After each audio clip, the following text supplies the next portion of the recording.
Қандай партиялар қоғамға керек қазіргі таңда? Квази секторда да, немесе мемлекеттік секторда да жұмыс жасамаған адамдар болу керек.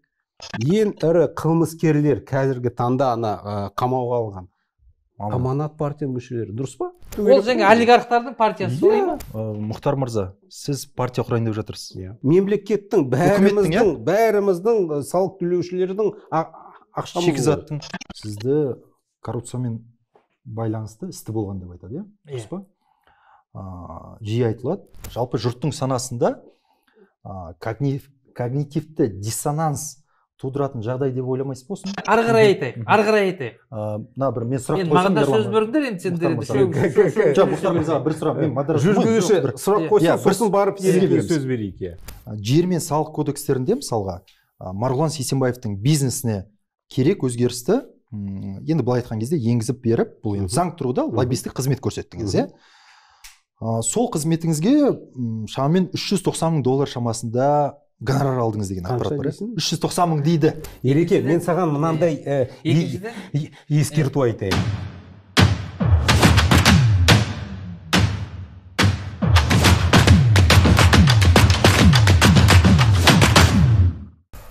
Ассалаумағалейкум, құрметті достар, құрметті біздің YouTube арнаның жазылушылары. Біз сіздер үшін осымен 3-ші шығарылымымызды бастайтын отырмыз. Негізгі тақырып бізде жаңа Қазақстанды ескі кірпішпен қаншалықты қалай аламыз. Яғни осы бір тақырыптың айналасында, сонымен қатар жақында ғана президент Тоқаев өзінің жолдауында енді біраз мәселелерді айтты. Кейбір адамдар ұнады, кейбіреуге ұнамады деген сияқты. Кейбіреуі келісті, кейбіреуінің қарсы пікірлері болды. Яғни осы тақырыпты кеңінен талқылау үшін бүгін біздің осы жерде студиямызға сіздер шақырып отырмыз. Бірден таныстыра кетейін. Абай Абылайұлы, PhD, Казгю университетінің профессоры, сонымен қатар халықаралық құқық оқу бағдарламасының жетекшісі, Лиц университетінің түлегі. Қош келдіңіз. Мұхтар Тайжан мырза. Қоғам қайраткері. Варшава университеті. Варшава университетінің түлегі. Сіздер кәдімгідей Еуропаның түлегі. Мұхтар Абайдан дұрыс айтасыз. Абай мен Мұхтар. Жақында жер қорғаны партиясы құрылтайшысы бастама жасады. Тіркелмеген. Тіркей ма? Оған қалай барасыз? Сенімдімін. Келістіңіздер ме? Кімге? Білмеймін, қалай сенімсіз? Өйткені саяси реформа болып жатыр. Президент Тоқаев айтты, саяси партияларды тіркеуге барлық жағдай жасау керек. Президент Тоқаев жақсы көресіз. Енді қазіргі таңдағы бірден бір мемлекеттің басшысы. Дұрыс. Сонымен бірге шын айту керек, президент деген ол мемлекеттің институты. Сондықтан әрине бұл жағымпаз емес. Ешқандай жағымпаз. Жақсы көріп. Аматтың өкілі олай деп айтады. Олай айтпаса кім айтады? Ондай минус қайда кетеді? Дұрыс. Ерлан Саев, Қазақстан Республикасы парламенті мәжілісінің депутаты, сонымен қатар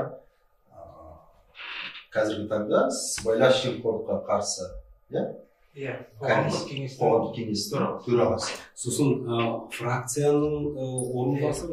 Фракцияның орынбасары. Соған байланысты жалақыларыңыз өсетін. Мәжілістегі аманат фракциясы төрағасының орынбасары. Фракцияның төрағасы Қошановтың өзі.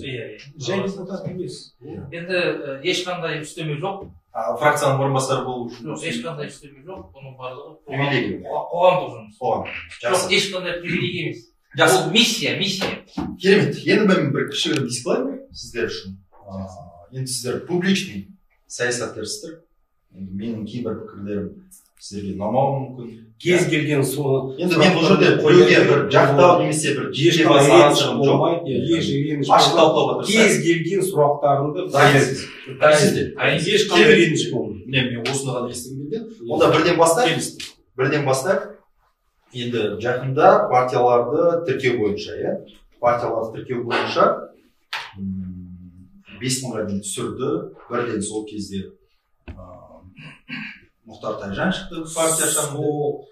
Осы Тоқаевтың мәлімдемесіне сол әсер бір сағаттан кейін мен соны жариялап партиямды ашамын. Күттіңіз ба, кәдімгі бұрыннан идея бар ма?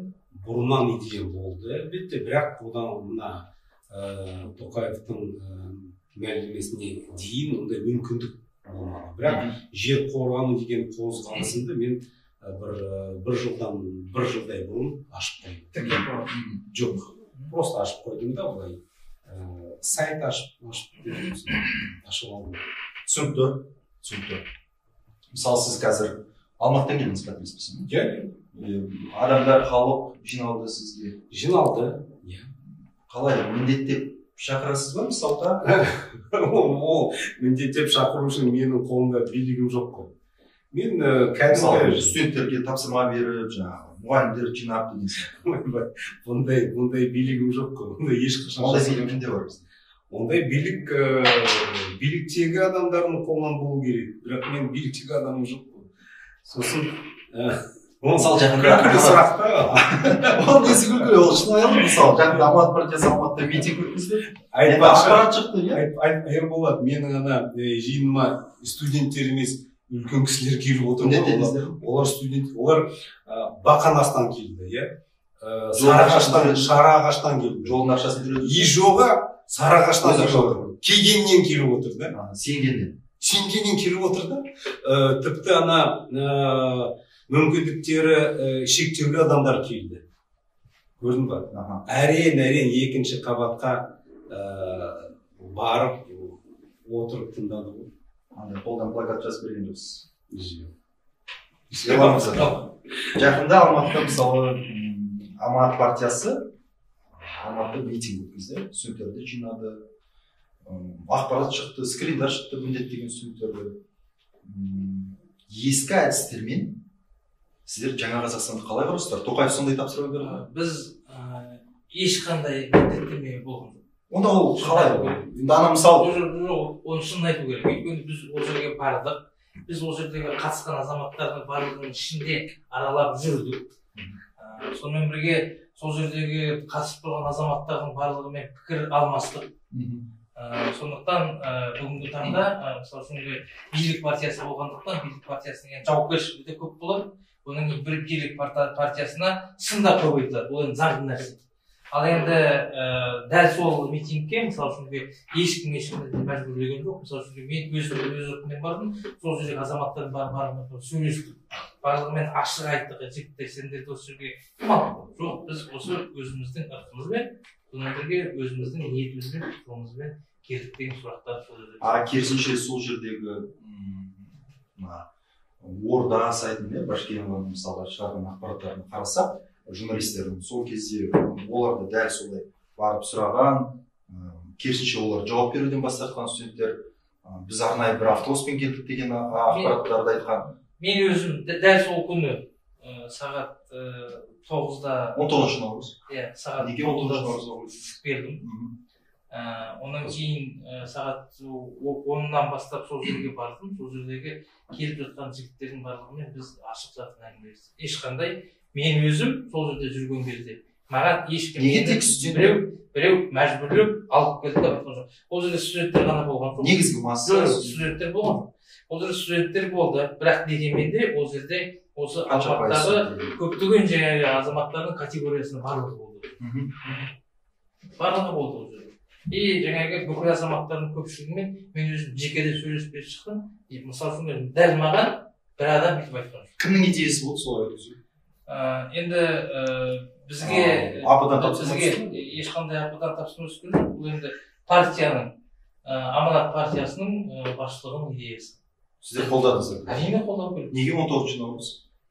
Енді біріншіден менің ойымша Наурыздың алдында, Наурыз мейрамының алдында халыққа белгілі бір саяси активизм беру керек. Содан кейін енді қазіргі таңда президент Тоқаев Аманат партиясының төрағасы ғой қазір.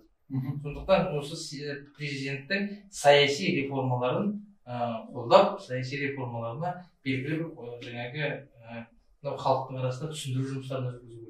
Мен мүмкін сәйкестік болар, 19 наурыз күні Нұрсұлтан Назарбаев биліктен кеткен күн, президенттіктен, және Тоқаевтың президент болған. Яғни сәйкестік пе? Бір жағынан сәйкестік болды. Енді қазір енді Аманат партиясының жаңа енді жас отан ғой, пацандар партиясы деп жатыр ғой қазір, ренжімеңіз енді, бірақ сондай пікір бар. Солардың бір сондай психологиялық ойы болуы мүмкін, егер сіз басшылығының идеясы дейтін болсаңыз. Енді оны енді шынын айту керек. Себебі мен ол жерде бір бізде партияның орталық аппараты бар ғой, партиялық орталық аппаратына бізге сондай ұсыныс түскеннен кейін біз оны қолдадық, шынын айту керек. Өйткені біздің өзімізге мысалы үшін біріншіден президентті қолдау жөніндегі белгілер керек. Екіншіден нақты айту керек. Енді мынау президенттің сол саяси реформалары Қазақстанның халқының басым көпшілігі қолдап отыр. Басым көпшілігі қолдап отыр. Өйткені мен өзім аймақтарда көп болдым. Осы жүрген жерімізде шын айту керек, осы Қазақстанның аймақтарында міне осы мәселе кеңінен талқыланады. Және сонымен бірге жаңағы сол жақтағы азаматтардың кәдімгіше оптимизмін тудырып отыр. Ал енді міне осындай кезде жаңағы халыққа, қоғамға белгілі бір бағыт, белгілі бір сигнал беру керек. Сондықтан менің ойымша бұл митинг өткізу өте дұрыс болды. Және ол жерге митингке көптеген азаматтар барлығы. Жаңағы ешқандай мәжбүрлеу ештеңе болған жоқ. Мұхтар аға, қалай ойлайсыз? Жалпы мысалы Ерлан мырзаның айтуынша, қазір президентті халықтың басым бөлігі қолдайды дейді да. Мысалы біз көріп отырмыз, мысалы оқиғалардың барлығы осы күнге дейінгі оқиғалар, осы күнге дейінгі әрбір шешімдерге қатысты біз жалпы белгілі бір деңгейде халықтың қарсылығын байқап отырамыз. Сіз енді халықпен көп кездесесіз ғой? Менің білуімше, менің сезуімше, осы Тоқаевқа халықтың сенімі әлі таусылған жоқ. Әлі бар сенім, үміт бар. Бірақ қаңтар айынан кейін әлбетте сол Тоқаев мырзаның беделі түсті. Менің ойымша түсті, қаңтар айынан кейін. Бірақ осы Қайрат Сатыбалдыны, Боранбаевты, басқаларды қамауынан кейін Тоқаевтың беделі сәл өсті. Халықта пайда болды да әділеттік орнатылады дейді. Бірақ бұрынғыша емес. Өйткені қаңтар психологиясы емес пе? Мысалы, кедей елдің психологиясы емес пе? Себебі қалай? Әрине мен келісемін, қамау басқа, егер кінәсі басқасы болса. Бірақ өзіңіз білесіз, мысалы теорияларда, сіз философияны жақсы білесіз. Кедей елдің психологиясында жаңадан келген билік ескі билікті қамаумен айналса бұл бір. Екіншісі өзінің билігін ұзақ сақтап қалуға бүкіл процестерді жасап бастайды. Бұл сондай бір көрініс. Сондай көрініс, өйткені енді жасыратыны жоқ, біз кедей елміз ғой. Біз бәрібір осы ханға сенген халықпыз бәрібір. Мұндай үміт сенім бар. Таусылып кішкене азайды қаңтар айынан кейін. Оған да сөз жоқ.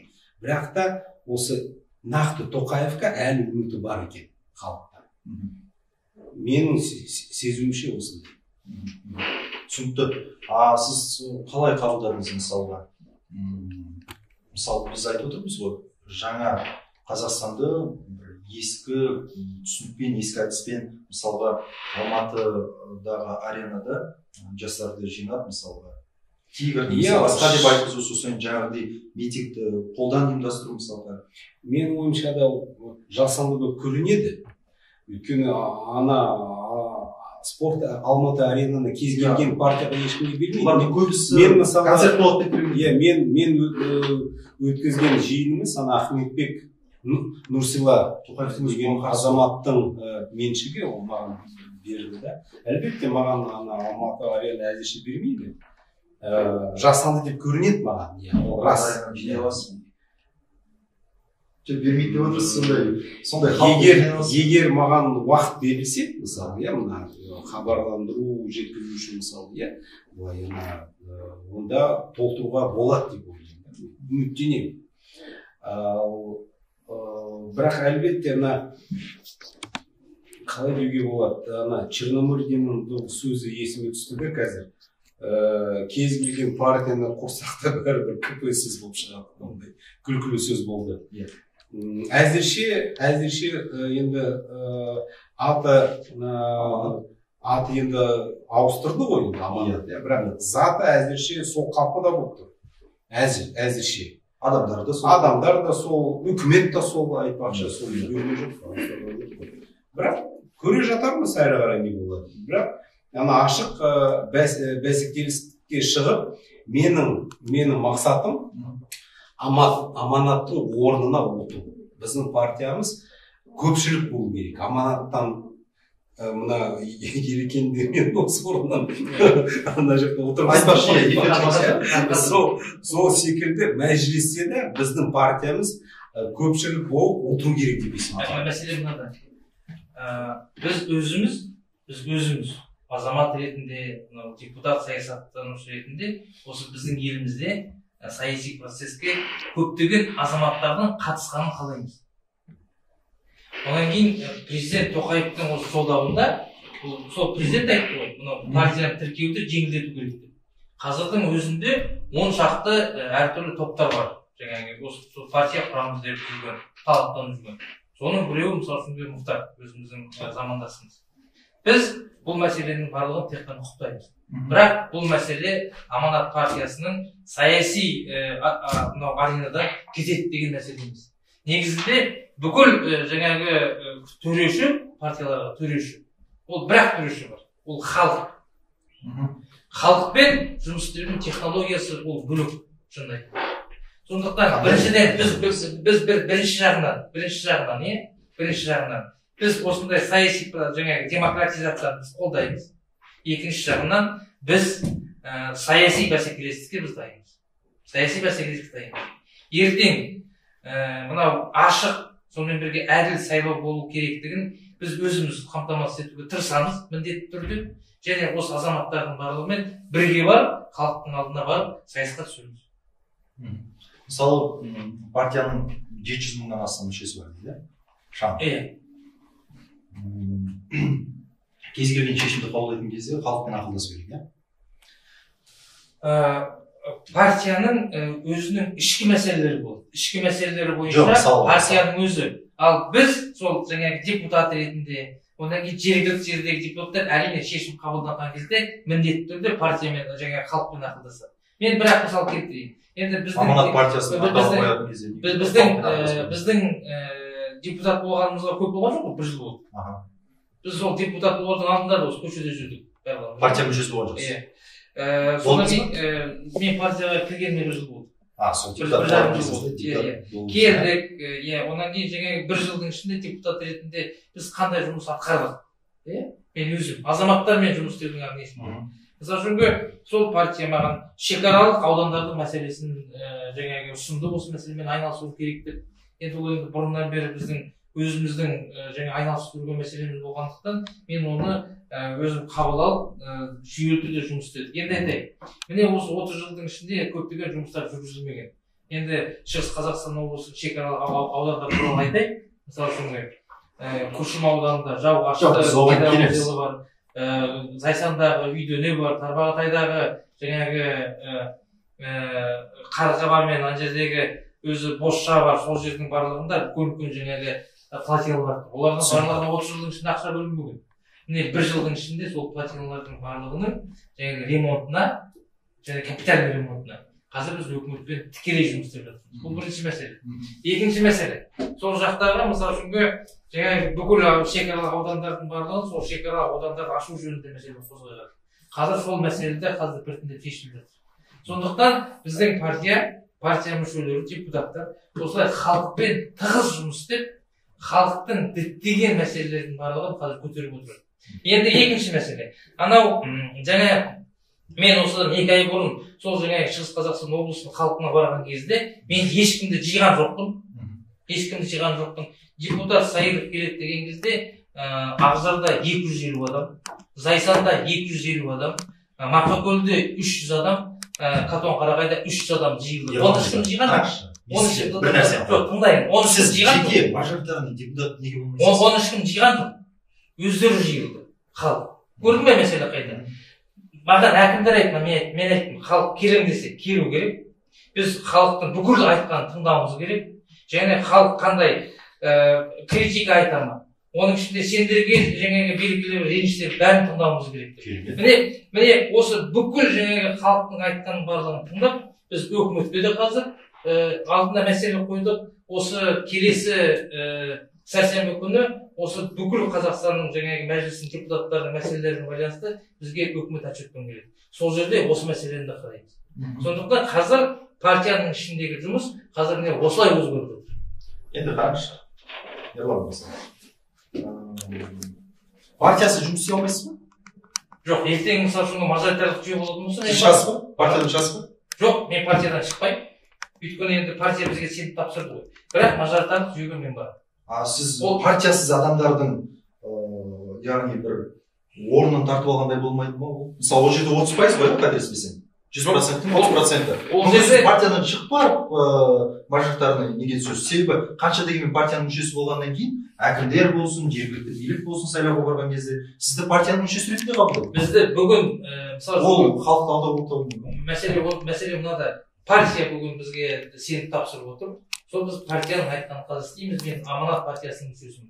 Мен өзім мысалы үшін сол мажоритарлық жүйе болатын болса, мен депутат ретінде, кандидат ретінде түсемін. Мүмкін жеңіп қалармын. Жеңіп қалсам, ол менің өзімнің проблемам. Онда мен партияның болсам дейсіз ғой. Жоқ.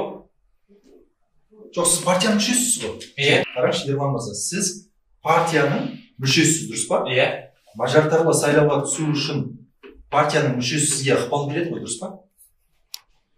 Енді маған мысалы үшін ертең партия, біздің партияның атынан мажоритарлық жүйемен барып істейтін болса, түзеуі де мүмкін, иә? Түсінікті. Абай мырза, мысалы, қазіргі біздің сайлау жүйесінде қарасаңыз, біраз түсініксіздеу негізі. Бізде соңғы 10 жылда, соңғы 15 жылда шын айту керек қатты өзгеріп кетті, мысалы.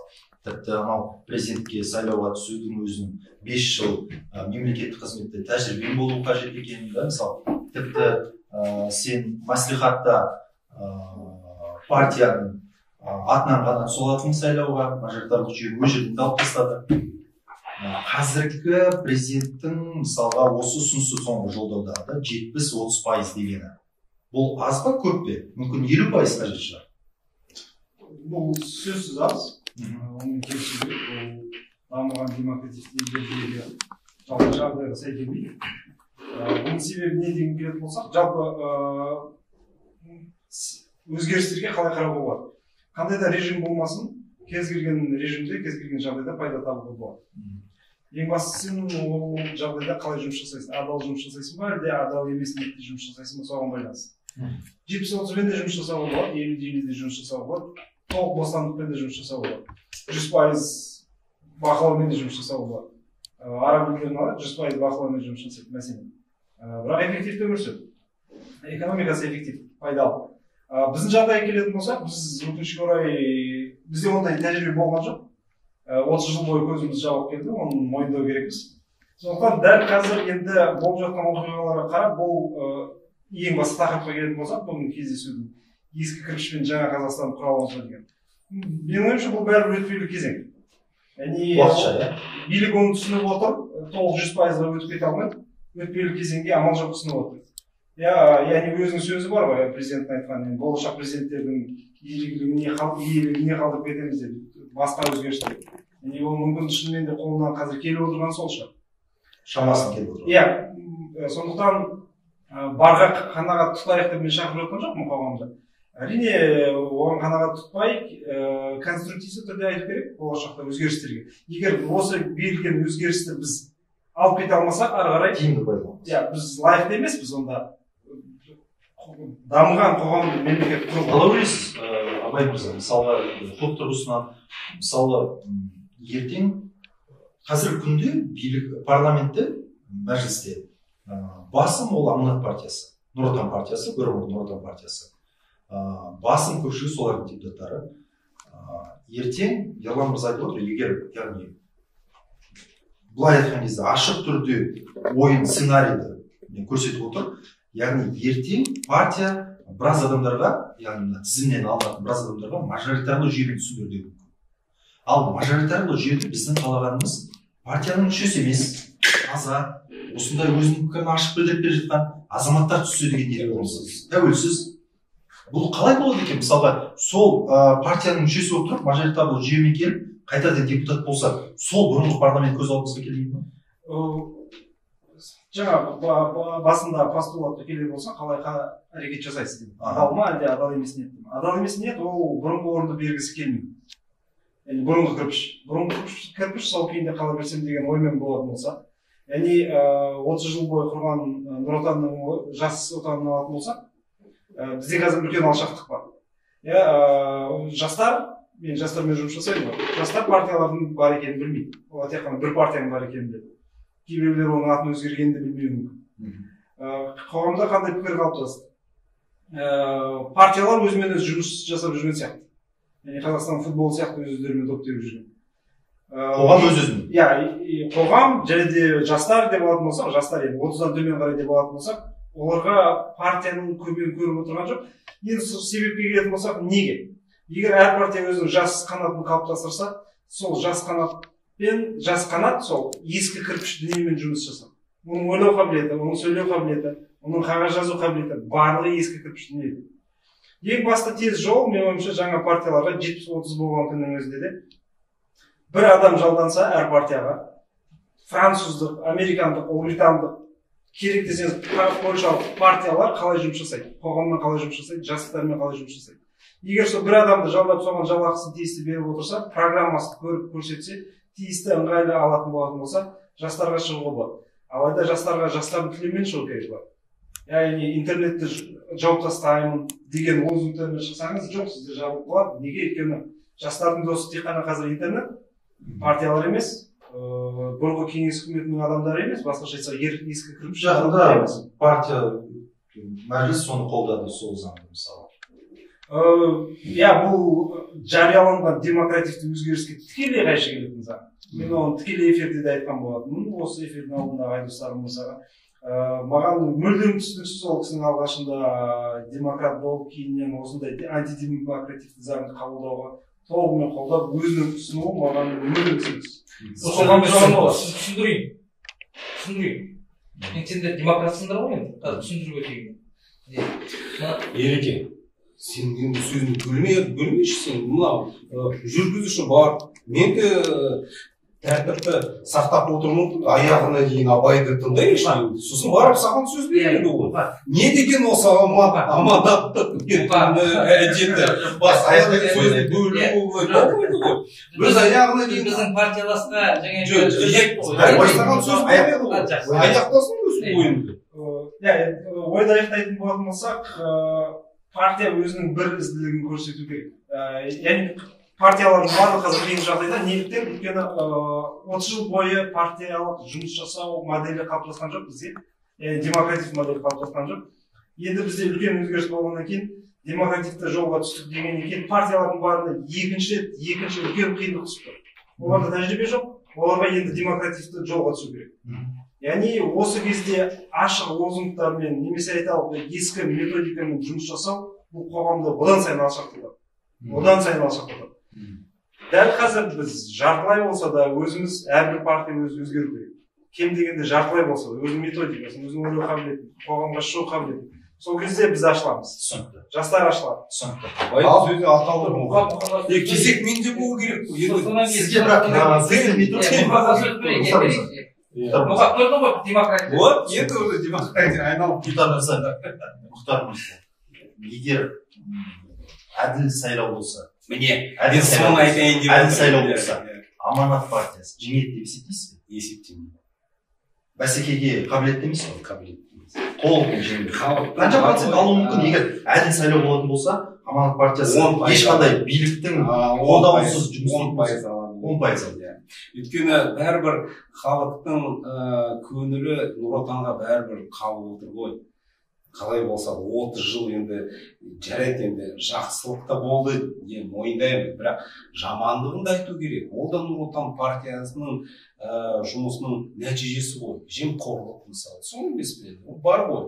Сондықтан мен, бірақ Ерболат, бұл жерде мен жауабым осы, бірақ біз неге президенттік сайлау туралы айтпаймыз? Ол туралы президент ештеңе айтқан жоқ. Бүгінгі таңда президентке баратын адам міндетті түрде 5 жыл чиновник болу керек. Ол әділетті. Онда журналист бара алмайды, экономист бара алмайды, ғылым адам бара алмайды. Онда сол президенттік сайлау тек қана халқымыздың 1%-ға арналған болса, неге оны айтты? Әрі қарай осы аудандық, әсіресе жарайды облыстық әкімдерін айтпай қояйын, бірақ тым болмаса аудандық әкімдерін 24-ші жылы емес, қазір сайлауымыз керек. Нұр Отан партиясының көп мүшесі 24-ші деп айтты ғой. 24-ші ешіне өзгеріс жоқ. Ал сол дәрі, сайлау жақсы екенін біліп отырмыз ғой, сол дәрі жақсы болса, біз не үшін сол дәріні қабылдау үшін 2 жыл күтуіміз керек? Ол дәрі пайдалы болса, онда бірден қазір енгізуіміз керек қой деп ойлаймын. Мына жерде сайлау маңызды да, бірақ санау да маңызды. Өйткені қазір бір ғана ойын қосып жіберейін. Сайлау цифрлық жүйемен өткізуіміз керек. Сонда ешкімді алдамайды. Кибербуллингке байланысты жауап берейін мен. Біздің әріптестеріміз Айдос Сарым, Закиева сондай ұсыныс енгізген. Бүгін мен жаңа бір площадкалардан көріп қалдым. Осы кибербуллингке қарсы заңды қолдаған петицияда 125 мың адамның қолы келді. Ол заң тек қана кибербуллингке ғана қатысты. Басқа әлеуметтік, саяси, қоғамдық процестерге мүлдем қатысы жоқ. Бұны осылай түсіну керек. Және бұны түсіндірген кезде өте сондай бір өтініш бар. Осыны айтып жүру керек. Бұл саяси процестерге, қоғамдық процестерге мүлдем қатысы жоқ. Бұл біріншіден.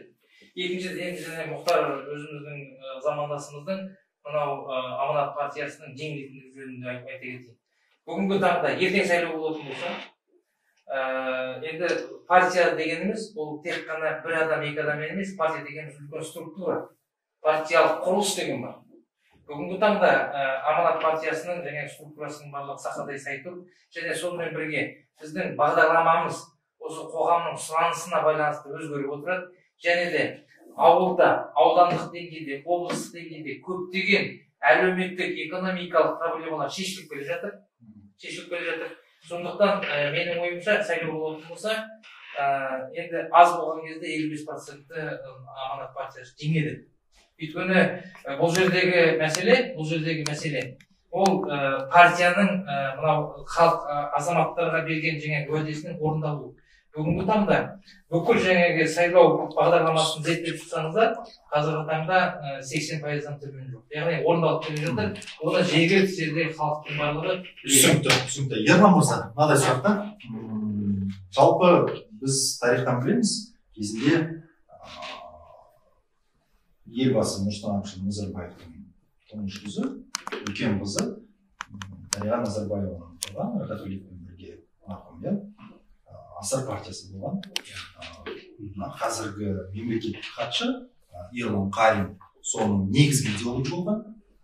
Барлығымыз білеміз соны. Асар деп барлығы көпшілік жүрген болатын. Көп азаматтар. Тіпті қателеспесем Арман Шораев та сол неде болды, сол партияда жұмыс істеді. Кейін сол партияны белгілі бір күшке ие бола бастаған кезде Нұр Отан қосып алды, жұтып алды. Кәдімгі тартып алды былай. Тартып алды. Әрине біз кейбір ақпараттарды оқыдық, оған келіспеді, Дариға Нұрсұлтанқызы да келіспеді, оған көпшілікте келіспеді, партияның мүшелері де келіспеген. Яғни сайлаушылардан сұрамады, сыйламағандықтан.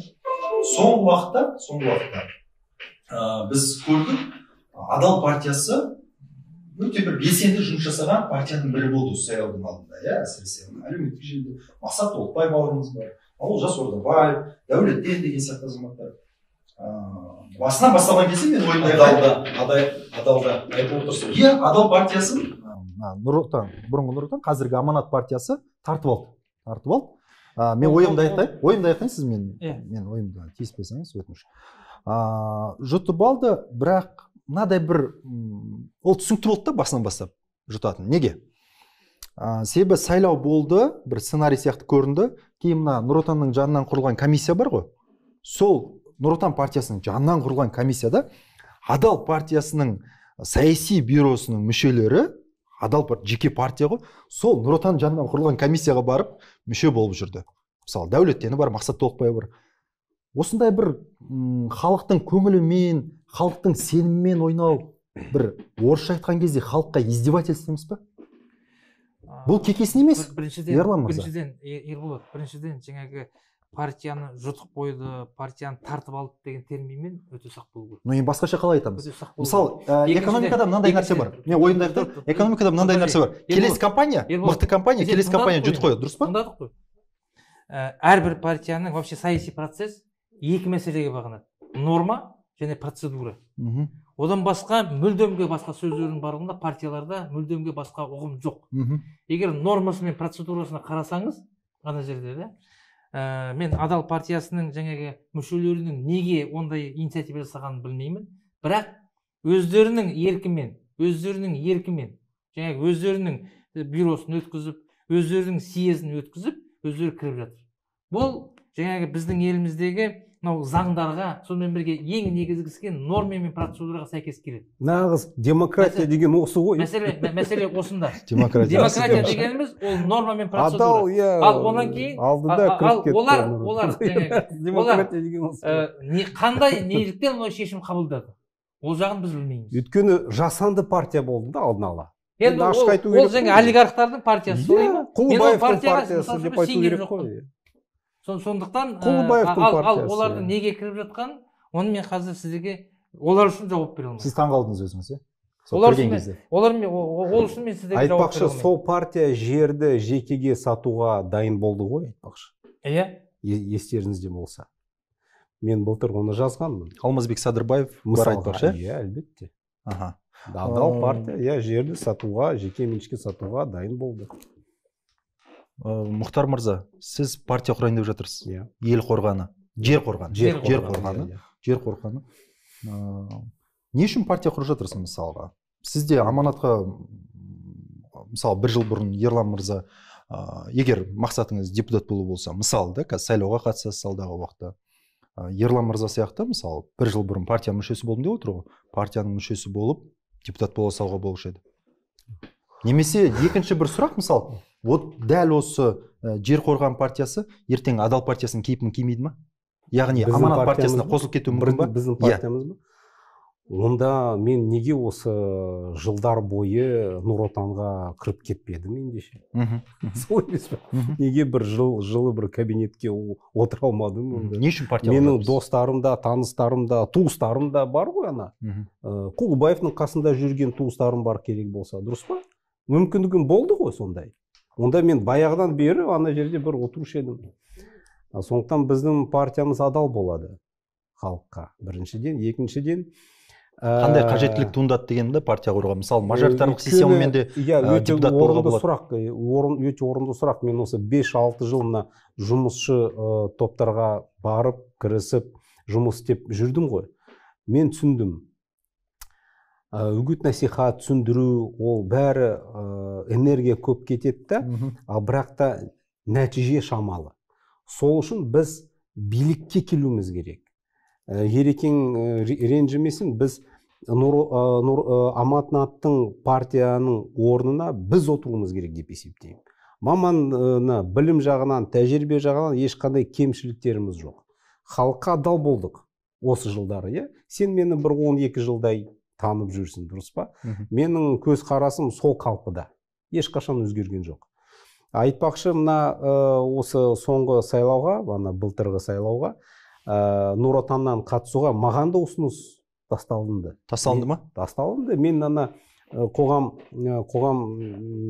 қоғамдық сенім кеңесінің мүше болдық қой бірге. Маған да мұндай ұсыныс тасталынды. 2 жыл бұрын. Қыстың ақпан айында. Мен де мына депутаттыққа баруға мүмкіндігім болды. Бұрыннан да болды керек болса. Бірақ мен барған жоқпын, өйткені менің көз қарасыма, принциптеріме сай емес. Ол бір. Екіншіден, бұл партиядан менің әкем бас тартты ғой. Менің әкем бас тартқан партияға мен қалай барам? Ойлаңыздаршы. Дұрыс па? Ата ауысты ғой. енді аты ауысты. Аты ауысты. Жаңа Қазақстан. Мен айтып отыр Ерлан мырза. Ауысты отыр толығымен. Енді жігіттер Ерболат аты ауысқанмен заты ауысқан жоқ қой. түсіндім мен. Жоқ, біз мысалы Тоқаев мырза, мен сіздің әлі түсіне алмай тұрмын да, не үшін партия құрып жатқаныңызды түсіне алмай тұрмын да. біз Не билікке үшін? партия не үшін құрылады? Билікке келу үшін. Билікке келу үшін. Билікті қолына алу үшін ғой. Иә. Сол үшін партиялар бір-бірімен жарысқа шығады ғой. Қаражатыңыз бар ма? Себебі партияға үлкен қаражат керек. Қайдан білесің үлкен қаражат керек деп? Оны кішкентай ғана оңай құрыла салады ма әлде қалай? Мысалға, мен саған айтайын. Мысалы біз көп партиялардың білеміз, бюджеті өте үлкен. Кәдімгідей тіпті ол астында мысалы медиалар бар да. Жоқ, Аманат партиясының бюджеті үлкен. Бюджеттен де алып отыр ғой, миллиардтап. Ақ жол да сондай, иә. Бірақ бұл жерде ең басты бұл жерде ақша емес. Ең басты бұл жерде идея және халықтың сенімі.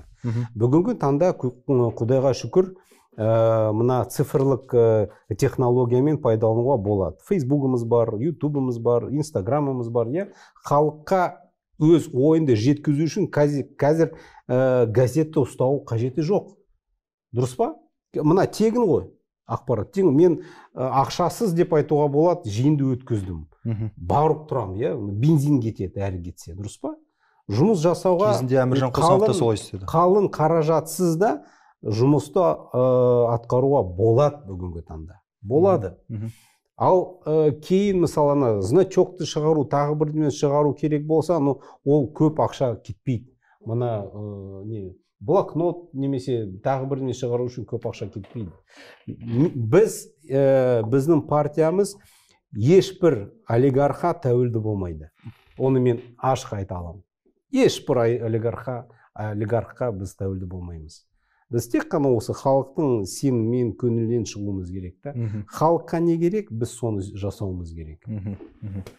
Жаңа партиялардың мысалға қазіргі таңда сіз айттыңыз ғой, жаңа өзіңіз айтып отырсыз, Абай мырза, біздегі партиялардың көбісі өзінің бір нақты постулаттары жоқ, түсініксіз ойындар көрсетеді, сценарийлар түсініксіз деп. Қандай партиялар келу керек бізге? Қоғамға қандай партиялар қажет? Тіпті сіз айттыңыз, қандай партия құрылса да танымайды оны дедіңіз да. Тіпті Нұр Отанның, Аманаттың өзін танымау мүмкін дедіңіз да, жастардың өзі.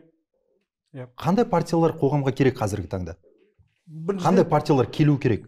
Немесе біз жаңағы партияларды екінші орынға кетіріп, себебі бір минусы мен айтайын деген партияның мүшесі болып отырған адам, ол бәрібірде партияның саяси бюро кеңесімен санасады, ақылдасады.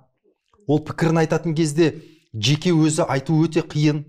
Оны партияның пікірі деп қабылдайды. Дұрыс па, Ерлан мырза? Сіздің кез келген пікіріңізді Ерлан Саировтың емес, Аманат партиясының мүшесі ретінде қабылдайды. Бір жағынан. Иә. Бір жағынан. Сіздің ойыңызша қалай? Осы жерде шынымен де бізге партиялық системаны азайту керек емес па? Менің ойымша, біріншіден партияға билікпен ешқандай қатысы болмаған адамдар келу керек. Иә, президент партиядан бас тартты. Ең бір керемет қадам бірі. Квази секторда да, немесе мемлекеттік секторда жұмыс жасамаған адамдар болу керек.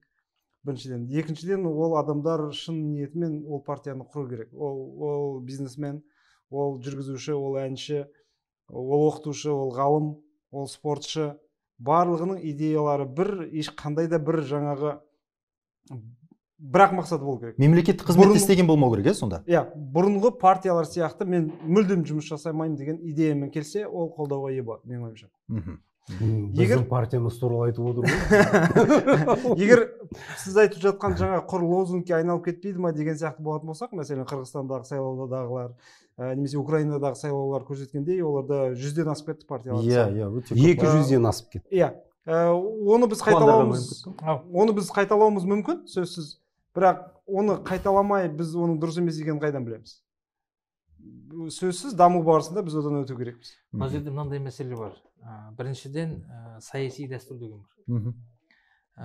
Екіншіден осы біздің елімізде осы 30 жылдың ішінде жаман жақсы болсын, белгілі бір осы партиялық жүйе және сол белгілі бір партиялық институттар қазірдің өзінде жұмыс істеп жатыр. Міне осы партиялық институттардың ішінде жүйелі түрде сонымен бірге бүкіл жаңағы мынау әлеуметтік топтардың барлығымен бүгін жұмыс істеп отырған ол Аманат партиясы. оны сіздер қалайсыздар ма, қаламайсыздар ма, бүгінгі таңда ауылдық, аудандық деңгейде сол Аманат партиясының жаңа кеңестері жұмыс істеп, сол жердегі қарапайым халықтың әлеуметтік мәселесін шешіп жатыр. Сол жерде аудандық деңгейде кімнің қолдауымен? Көп балалы аналардың жаңағы үй мәселесін шешіп жатыр. Оны біз өзіміз көріп жүрміз барлық. Сонымен бірге ауылдық, аудандық деңгейде инфрақұрылым, интернет мәселесінің барлығы осы партияның жаңағы ат салысуымен шешіледі. Сондықтан мынау белгілі бір бірақ биліктің қолдауымен ғой, Ерлан мырза, иә? Саяси память деген бар. Осы саяси память бәрібір жұмыс істейді. Әрине, мен өзім азамат ретінде, жаңағы енді мынау депутат ретінде саяси плюрализмнің қажет екендігін түсінемін, және ол қажет. Біз мысалы үшін өзіміздің әріптестеріммен жер мәселесі бойынша, басқа мәселе бойынша бірге жұмыс істейміз. Сонымен бірге осы азаматтардың саяси процеске араласуы қажет, өйткені бұл біздің еліміздегі жалпы саяси жүйені тұрақтылыққа алып келеді. Ол мүмкін жаңағы күрделі болуы мүмкін, бірақ тұрақты болады. Бірақ бұл мәселе осы ашылған партиялар автоматты түрде жаңағы халықтың симпатиясын алады деген мәселе емес. Ол үшін күресу керек. Мен жігіттердің барлығында сәттілік тілеймін. Өйткені енді біздің замандастарымыз, біздің достарымыз. Бірақ әлі қоғамның сеніміне емес деп отырсыз ба? Ертең ол төреші, бірақ төреші бар. Ол халық. Сайлаудан өтіп, сол жерден дауыс алып, егер өткен кезде біз құттықтаймыз. Онымен келісемін. Ең басты төреші ол халық. Бірақ мен айтайын, сайлау әділетті болмаса, мен халықты көшеге шақырамын. Әрине. Сайлау әділетті болу керек, адал болу керек. Ол енді әрбір азаматтың. Егер мысалы тағы да мына Шарик Марик болатын болса, біз онымен келіспейміз. Адал болу керек. Президент сайлау кезіндегідей, иә? Әлбетте. Әміржан Қосанов бірақ көшеге шықпады. Міне, сіз не істейсіз? Егер әділетсіз сайлау болса. Әділетсіз болса, мен онымен келіспеймін. Мен халықты көшеге шақырамын. Мұхтар, кешірім өтінемін, ол ұрлау ғой. Ол бір, қазір мен тағы да бір. Ерекең дұрыс айтып жатыр, иә. Но бірақ та ол шындықтың жартысы ғой. Мысалы, ең ірі жемқорлықтар Нұр Отанның мүшелері болды. Аманат партиясын деп айтыңыз қазір. Аманат, иә. Ең ірі латифундистер. Нұр Отанның мүшелері. Аманат партиясы. Аманат партиясы. Енді солай ғой. Ең ірі қылмыскерлер қазіргі таңда қамауға алған. Аманат партияның мүшелері. Дұрыс па? Рас қой. Енді жартысы да ол шындық, бірақ шындықтың жартысы ғана басқа бір жартысын да айту керек қой. Сол емес пе? Ал енді ары қарай айтайық. Бір мен сұрақ қойсам. Маған да сөз беріңдер енді сендер. Жоқ, Мұхтар мырза, бір сұрақ. Мен модератор. Жүргізуші сұрақ қойса, сосын барып ерекеңе сөз берейік, иә. Кезек. Мәжілісте бұл кісіден басқа ешкім сөйлемейтін сияқты ғой. Қалжың әрине.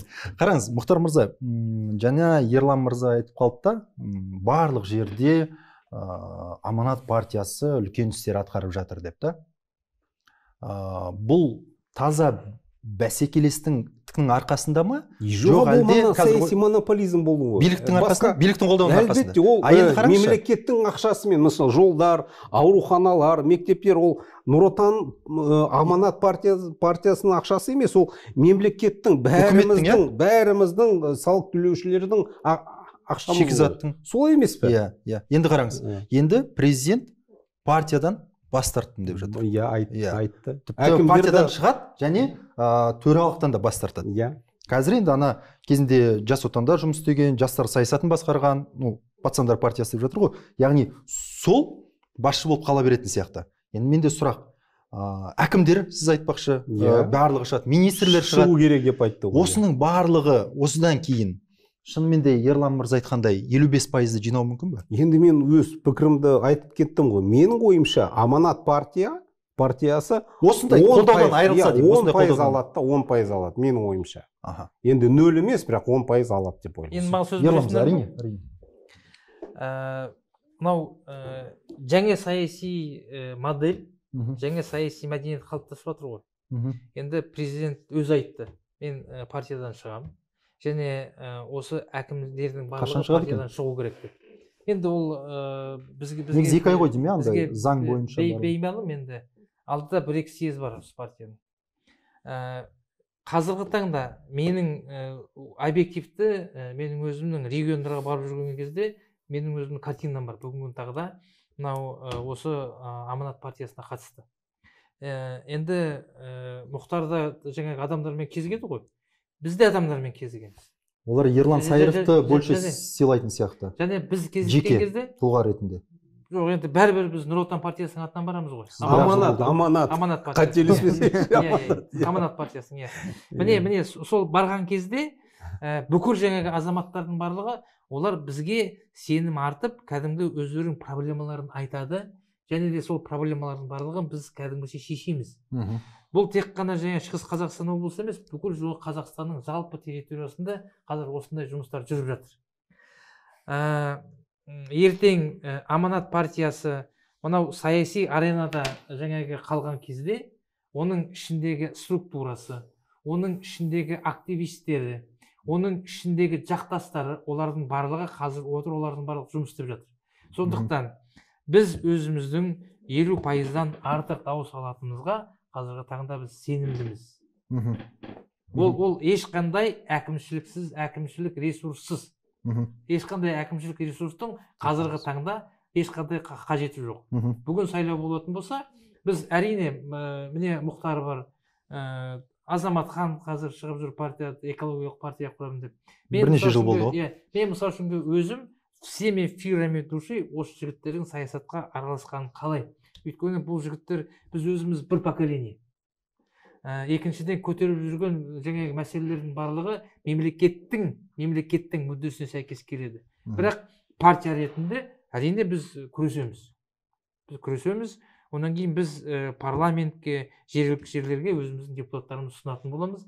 Және қазірдің өзінде біздің қалай жұмыс істейтініміздің тактикамыз бен стратегиямыз бар. Келісесіз бе? Бұл жерде былай ғой.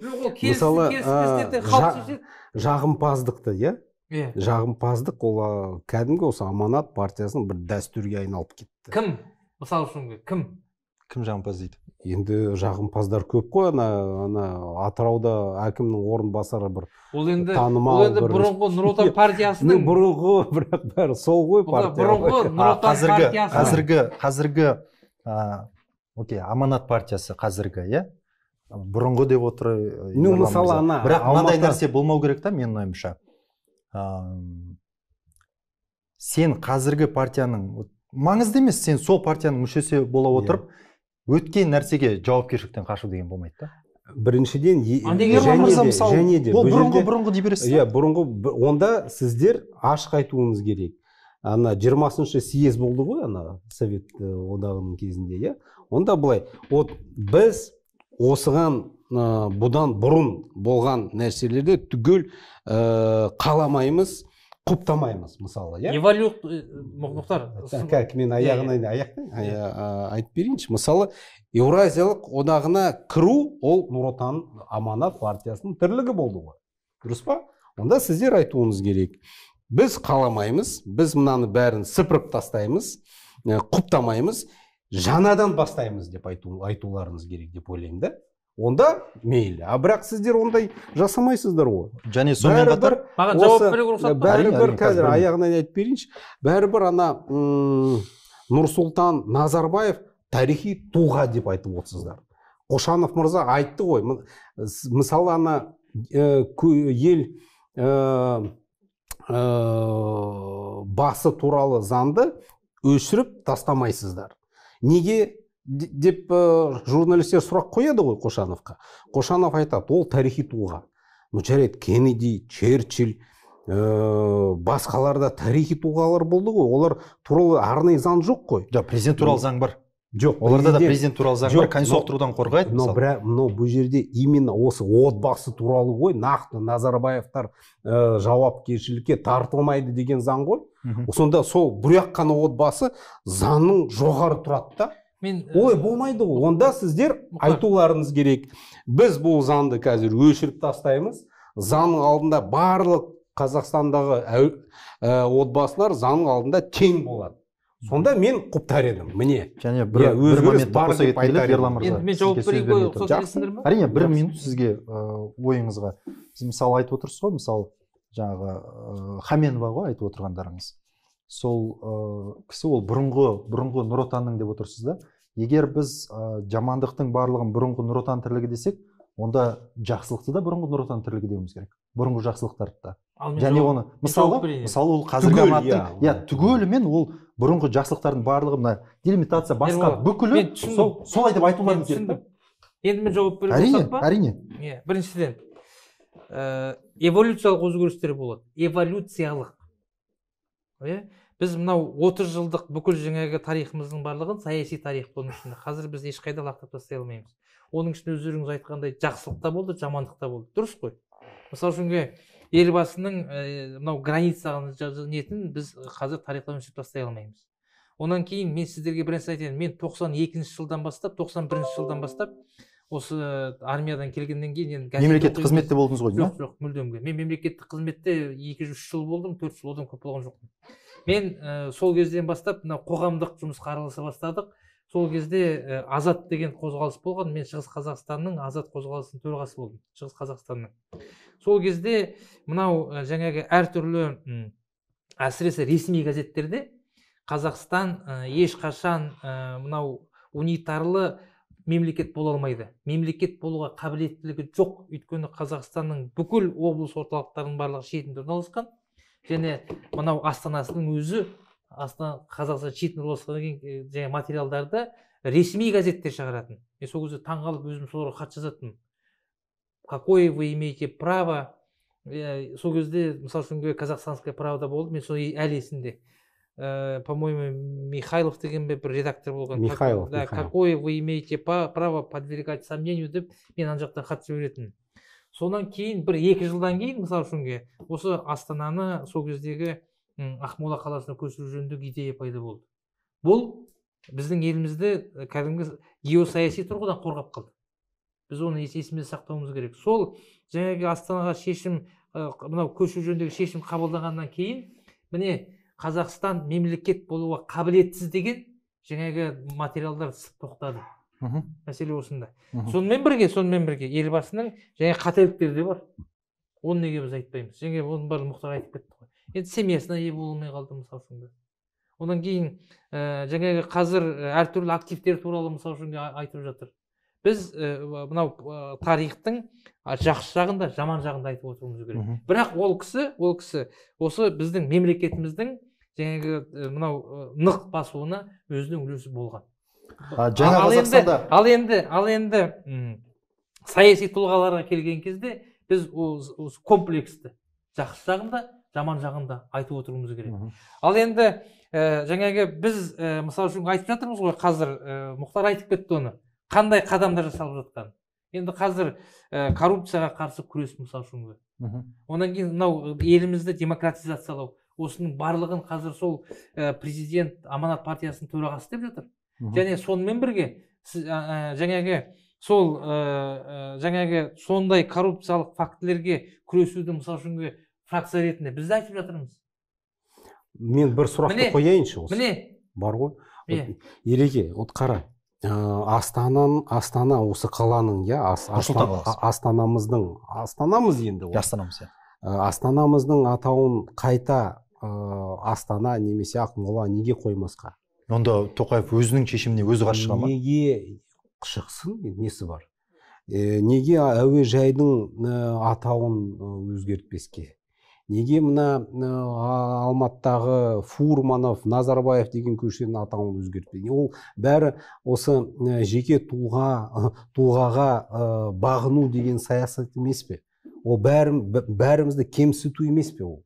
Не үшін осы Назарбаев мектеп, Назарбаев университет, қала Назарбаев, әр қалада Назарбаев көшелер не керек ол бұндай жағымпаздық осы? Менің ойымша, дәл осы мәселе қазір сол кісінің өзі де ойланып жүрген шығар. Қазіргі таңда елбасының өзі де ойланып жүру мүмкін дейсіз ба? Өте көп болып кеткен. Шынын айту керек. Өзі бірнеше рет қарсы да болды ғой. Сондықтан мен бұл жеке ойым. Бірақ ол кісінің қарсылығына қарамастан. Менің өзімнің жеке ойым, бұл жаңағы атаулардың бәрін өзгерту. Ол жақсы. Мінекей. Бұл сіздің жеке ойыңыз, партияның ойыңыз. Бұл мен жеке ойым. Жақсы болды. Ал енді ол өзгерту менің ойымша не береді ол бізге өзгертсек? сол кісілердің өздерінің мүддесіне де сәйкес келеді. Өздерінің мүддесіне сәйкес келеді. Мәселе осында. Жоқ, мысалы атты қою, жалпы аттарды өзгерту не беру мүмкін? Енді қазір жоқ, енді мен айтып берейін не береді. қоғамда белгілі бір травма бар ғой. Соны қазір орнына келтіру керек. Енді шын айту керек, мынау аяққа бір 5-10 жылдың ішінде көп болып кетті ол. Оны біз шын айту керек. Түсінікті. Мысалы қараңызшы, мынадай бір сұрақ. Біз жаңа Қазақстанды құрамыз деп жатырмыз.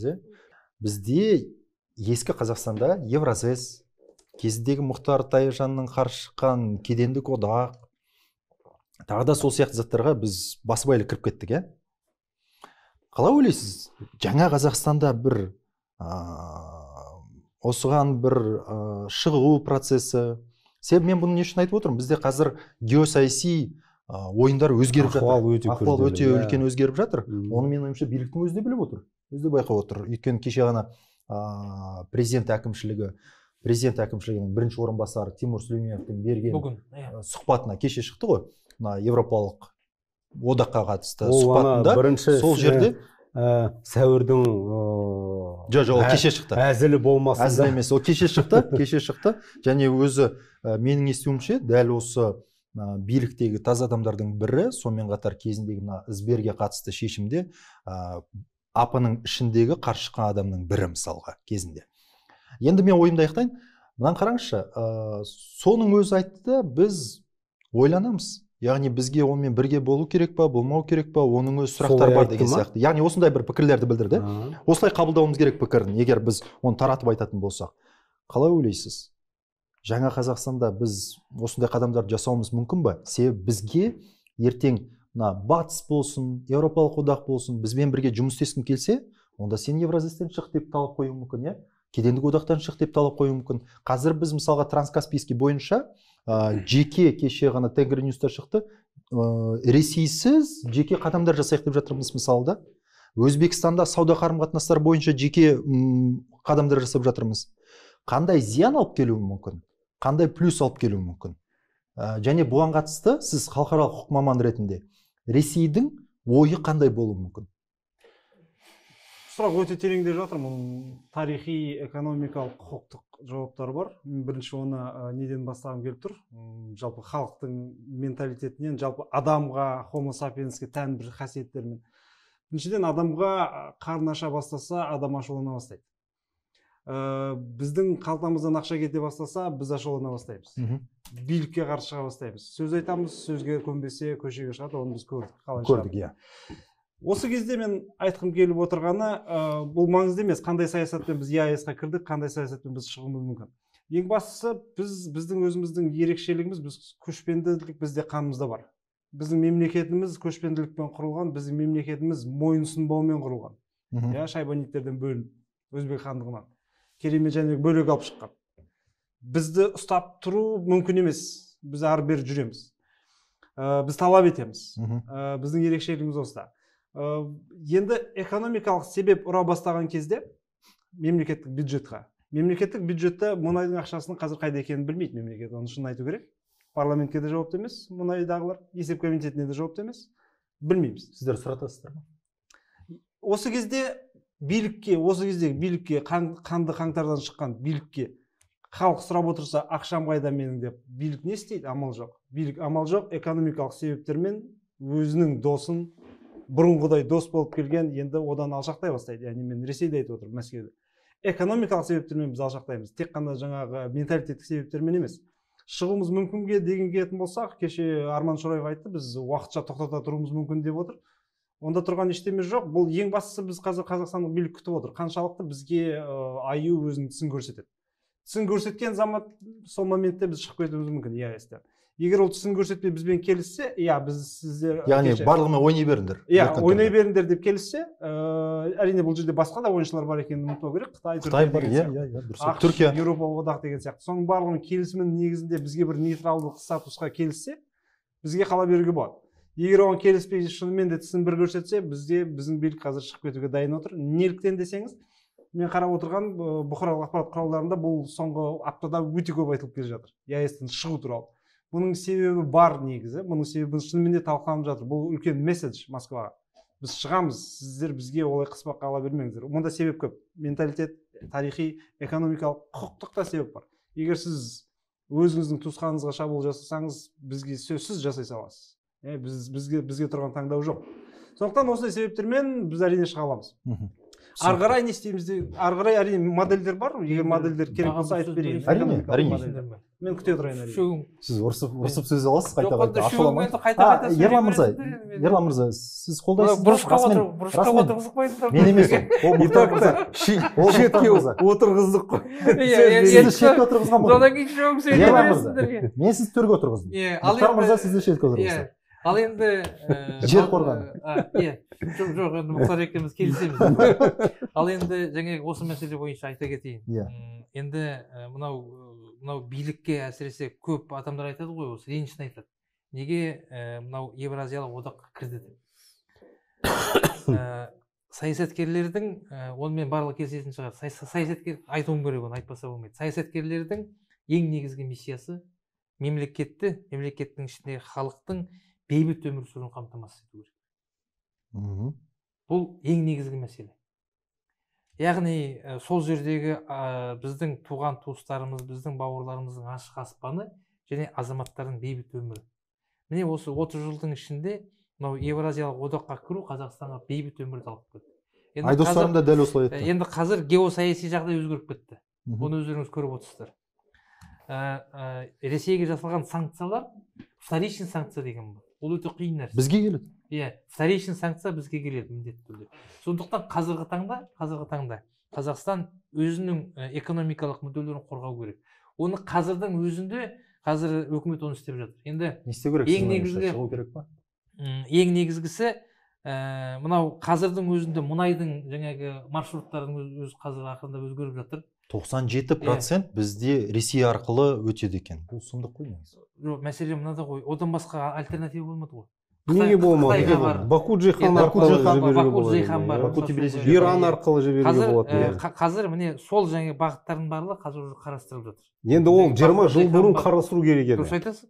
Қазір емес. Дұрыс айтасың. Оны мен осы жақында өзім де оны жаздым. Мына өкімет бұрыннан бері қайда қарап отырғандар. Енді қазір егер де осындай жағдай жаңағы ары қарай жалғаса беретін болса, онда біз осындай өзімізге мемлекеттік мүдделерімізге сәйкес шешім қабылдауымыз керек.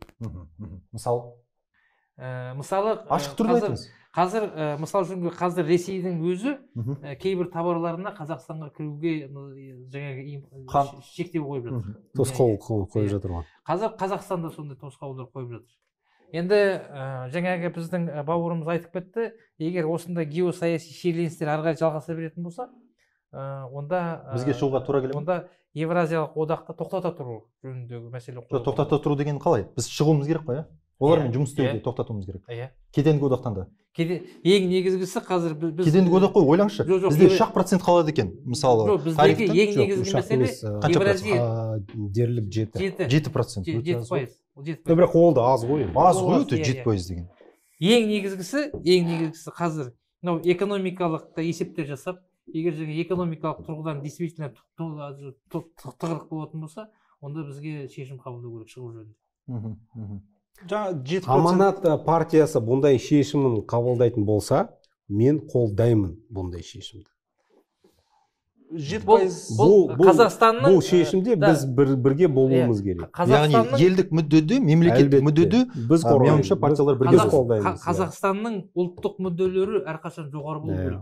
Ол ұлттық мүдделер ондай шешім қабылдайтын болса, онда артында біздің халқымыздың экономикалық бұл жерде бізге содан кейін тағы бір нәрсе айта кету керек, жігіттер. Бұл жаңағы мынау дүние жүзіндегі осындай турбулентность, ол тек қана Қазақстанға емес, дүние жүзіне әсер етіп жатыр. Әрине. Қазір бірақ ең қатты әсері біз сияқты мемлекеттерге тиеді ғой. Қазір Европаның өзіне қазір газ мәселесі тұр.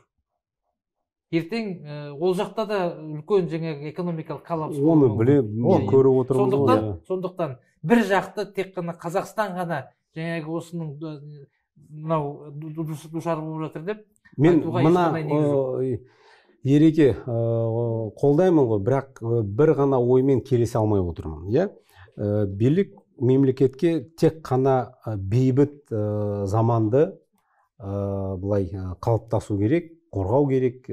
Кейде мемлекетте соғысу керек деп есептеймін. Өйткені егер біздің жерімізге, тәуелсіздігімізге біреу шабуыл жасайтын болса, онда біз де соғысуымыз керек. Түсіндім, Мұхтар. Біз шағын ел емеспіз. Дерлік 20 миллиондық елміз, дұрыс па? Мына бізден Шорайдың да пікірі дәл солай. Біздің екі есе Азербайжан, екі есе аз Азербайжан елі қандай армияны құрып алды? Біздің де мүмкіндігіміз бар ғой. Бұндай армияны құрып алып, сосын 20 миллиондағы ел керек болса 500 мың армиясын асырай алады. Біз де мықты армияны құра аламыз. Сосын біздің мінезін, қазақ халқының мінезін Путин қаңтар айында көрді, оның да көзі жетті. Қазақ халқымен ойнауға болмайды. Керек болса, біз де қару алып соғысамыз. Ал енді мен айтайын. Оны да мен айтайын. Түсіндім ғой. Әйтпесе тек қана бейбіт қазір Ерекен, тек қана бейбіт қалатын болсақ, онда біз Белоруссия секілді былай жата қалуымыз керек пе? Айтайын. Мен осы жерде бір ойды қойса кеткім келеді сізге. Мысалы, президент, мен бір нәрсеге қуанамды, екінші тұрғыда. Бізге дипломат президенттің келгеніне қуанамды.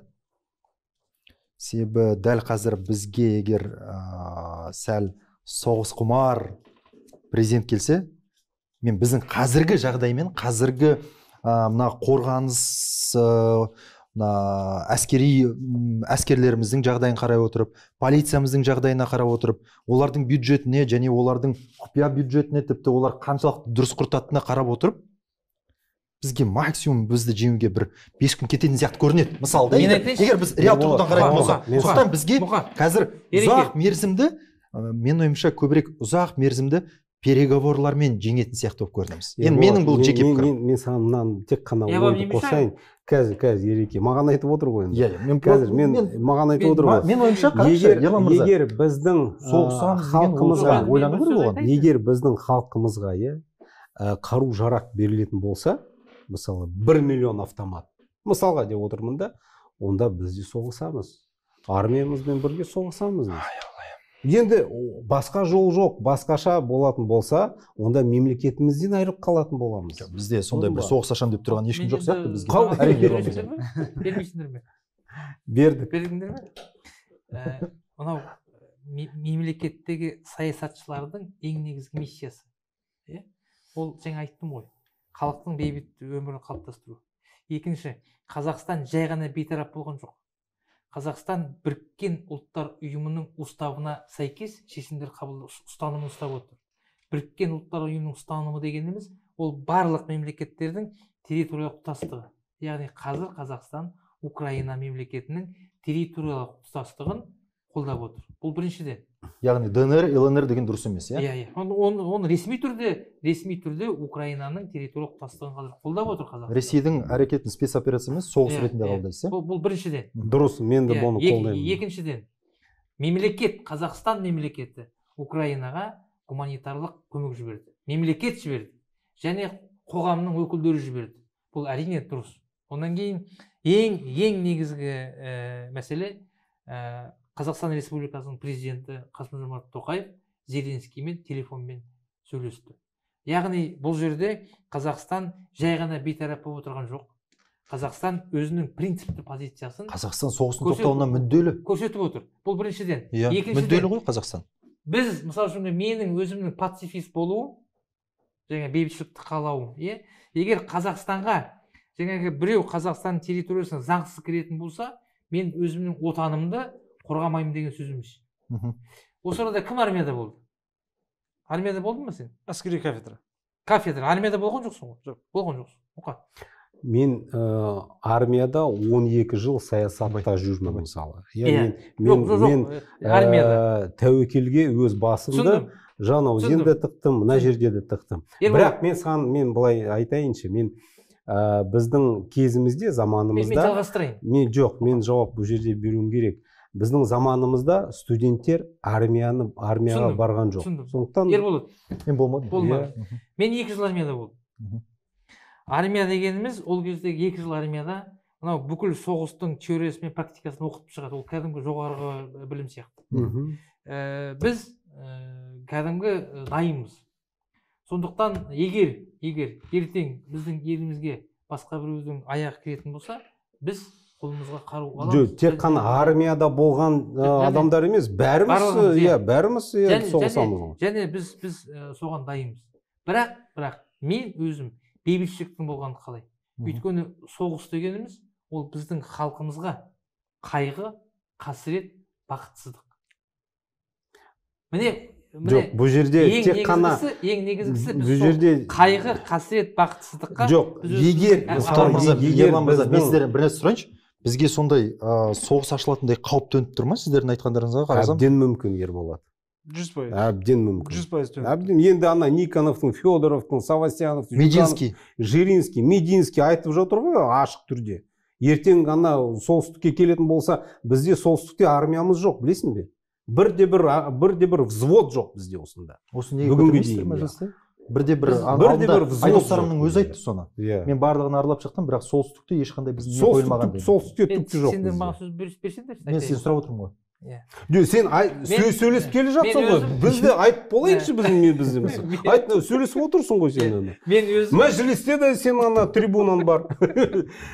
Мен өзім. Ерболат, сен өзің жарайды. Айтайын сен. Жоқ. Мен сұрап отырмын ғой. Ойын білейінші. Мен сұрап отырмын ғой. Мысалы, мәжілісте неге көтермейді? Дәл сіз айтқандай солтүстік өңірде ешқандай әскери не жоқ.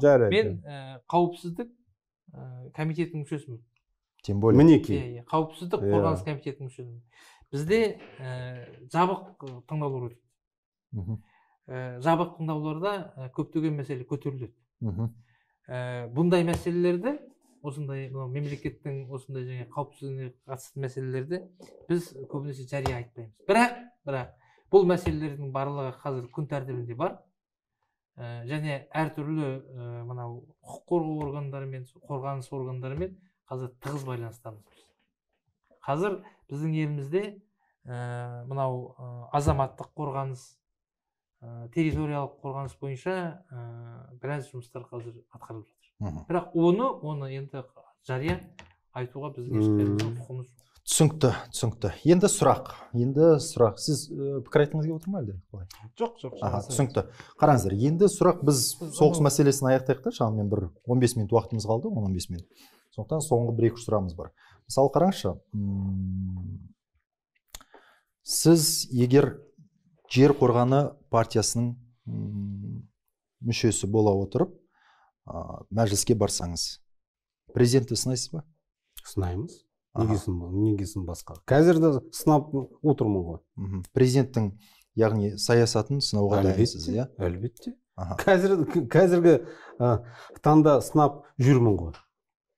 Сондықтан менің пікірім өзгермейді. Егер ақты ақ, қараны қара. Неге қазіргі депутаттар сынамайды? Жағымпаздық, сосын депутаттар менің ойымша тәуелді. Өйткені бұларға беретін мандатын ақорда немесе тағы бір беріп отырады. Олар тәуелсіз депутаттар емес. Ал егер мажоритарлық жүйемен баратын депутаттар, ол тек қана халыққа тәуелді болады. Сонда кез келген депутаттарға мандатын тартып алуға болады. Солай емес пе? Түсінікті. Ертең сіз мысалы, Ерлан мырза, сізге сұрақ. Жауап бермес бұрын. Ертең сіз мажоритарлы жүйемен кандидат боласыз, иә? Депутаттыққа үміткер боласыз. Мүмкін партиядан шығасыз, шықпайсыз, оны әлі шешкен жоқсыз. Мүмкін ойыңызда бар шығар. 1 жыл деген ұзақ уақыт емес қой. Мысалы, қазір біреу партияға кіреді, біреу партияға шығады деген сияқты, ол сондай бір қалыпты жағдай болып қалды біздің елімізде. Сұрақ. Қазіргі кезде не үшін сынамайсыз? Ертең мажоритарлы жүйемен барған кезде егер сіз сынайсыз ба? Қазақстан Республикасының президентін? Я саясатын. Мен Қазақстан Республикасының президентінің бүгінгі саясатын қолдаймын. Өйткені саяси реформалары қазіргі жүріп жатқан. Ол енді біздің көңілімізден шығады. Осы саяси реформалар жөніндегі мәселені біз бұрыннан бері айтып келе жатырмыз. Оны Мұхтар да жақсы біледі. Ұлттық кеңестің мүшесі болған, ол жерде қандай жаңа дискуссиялардың болғанын өзі жақсы біледі. Сондықтан осы президенттің бүгінгі таңдағы саясатының мен шынын ашық айтамын, мен жақтаушысымын. мажоритарлы жүйемен барсаңыз да сынамайсыз, Енді қандай да бір кемшіліктер болатын болса, оны айтамыз. Мысалы, халық президенттің шешіміне келіспеуі мүмкін. Мысалы, сізді сайлаушы халық, сізді сайлаушы, сіз жеке өзіңіз бармайсыз, бірақ мысалы, мен өзім жеке қолдаймын деген нәрсе ол болмайды менің ойымша. Бәрі де сіз халықтың атынан барған кандидатсыз. Ол ертең. Ертең болсын, бүгін болсын сізді халық сайлады. Бүгін де халық сайлады, Ерлан мырза, сізді. Партия өз-өзінен бара салған жоқ, дұрыс па? Партияны да халық сайлап отыр. Яғни халық президенттің кейбір шешімімен келіспеуі мүмкін. Дұрыс па? Ол норм жағдай, келіспеуі мүмкін. Халықтың сол келіспеуін көре отырып, сонда да қолдай бересіз ба? Жеке Ерлан Сайыр қолдайды екен деп, солай қолдай бересіз ба? Жоқ, әлде қалай? Мәселе мынада, егер белгілі бір шешімдер халықтың көңілінен шықпайтын болса, онда сол шешімдерді өзгертуге біз әрекет жасайтын боламыз. Бірақ халықты қолдай отырып, президентке өзіңіздің сыныңызды жеткізесіз, дұрыс па? Түсінікті. Мен соны білгім келеді да, себебі ол маңызды деп есептеймін. Енді қараңыз, мысалы, Абай мырза, қазір мысалы Сенат пен Мәжіліс екі палата, қос палаталы Сенат пен Мәжіліс.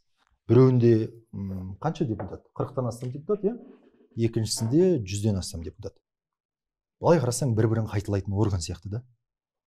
Көбінесе халықтың арасында, саясаттанушылардың арасында пікір бар. Сенатқа жалпы пенсияға шыққандар, пенсияға шыққаннан кейін құрмет ретінде сол жаққа жібереді деген сияқты да. Біз осы жолдау кезінде президенттен күткен болатынбыз, әрине. Сенатты мүмкін тоқтататын шығар деп та. Бәрібір де заң шығарушы ойладық. Әрине барлығымыз күттік деп ойладық. Тіпті сұрақтар пайда болды Фейсбукта, неге олай істемеді деген сияқты. Сіздің ойыңызша Сенат қажет па бізге? Біздің Қазақстанның, жаңа Қазақстан үшін Сенат қажет пе? Менің ойымша Қазақстанның әлемде алып отырған географиялық орнымен, экономикалық мүмкіншілігімен, халықтың потенциалымен, интеллектуалды потенциалымен Сенат керек. Егер біз ол потенциалды пайдалана алсақ, қалай пайдалана аламыз? Сенат толығымен де тәуелсіз болу керек, сөзсіз. Парламенттен, мәжілістен бөлек ең жоғарғы функциясы қандай? орган. Ол мемлекетті басқарушы орган. Егер парламенттік жүйеге өтеміз дейтін болатын болсақ, Сенат шын мәнінде мемлекетті басқарушы орган болады. Және де егер ақш-тық жүйені алатын болсақ, Сенаттық тергеу деген бар. Мемлекет ішінде ең жоғарғы тергеу органы ол парламенттік тергеу. Және де ол тергеудің алдында ешқандай да керек десеңіз, сотта президенттің құпия органы да, яғни секретный служба дейді, құпия қызметі де оның алдында жауапты. Ұлттық қауіпсіздік комитетінің өзі. Яғни бұл халықтың тергеуі дегенді білдіреді. Олар кез келген қылмысты, кез келген құбылысты, кез келген экономикалық жағдайды тергей алады, және де олардың алдында құпия жоқ. Бірақ мұндай тергеу әрқашан ұйымдастырыла бермейді. Бұл мемлекеттік маңызды бар. Конституцияға қайшы келетін, немесе жасырын конституцияға қайшы ұйымдастырылған операциялар болған жағдайда ондай тергеу ұйымдастырылады.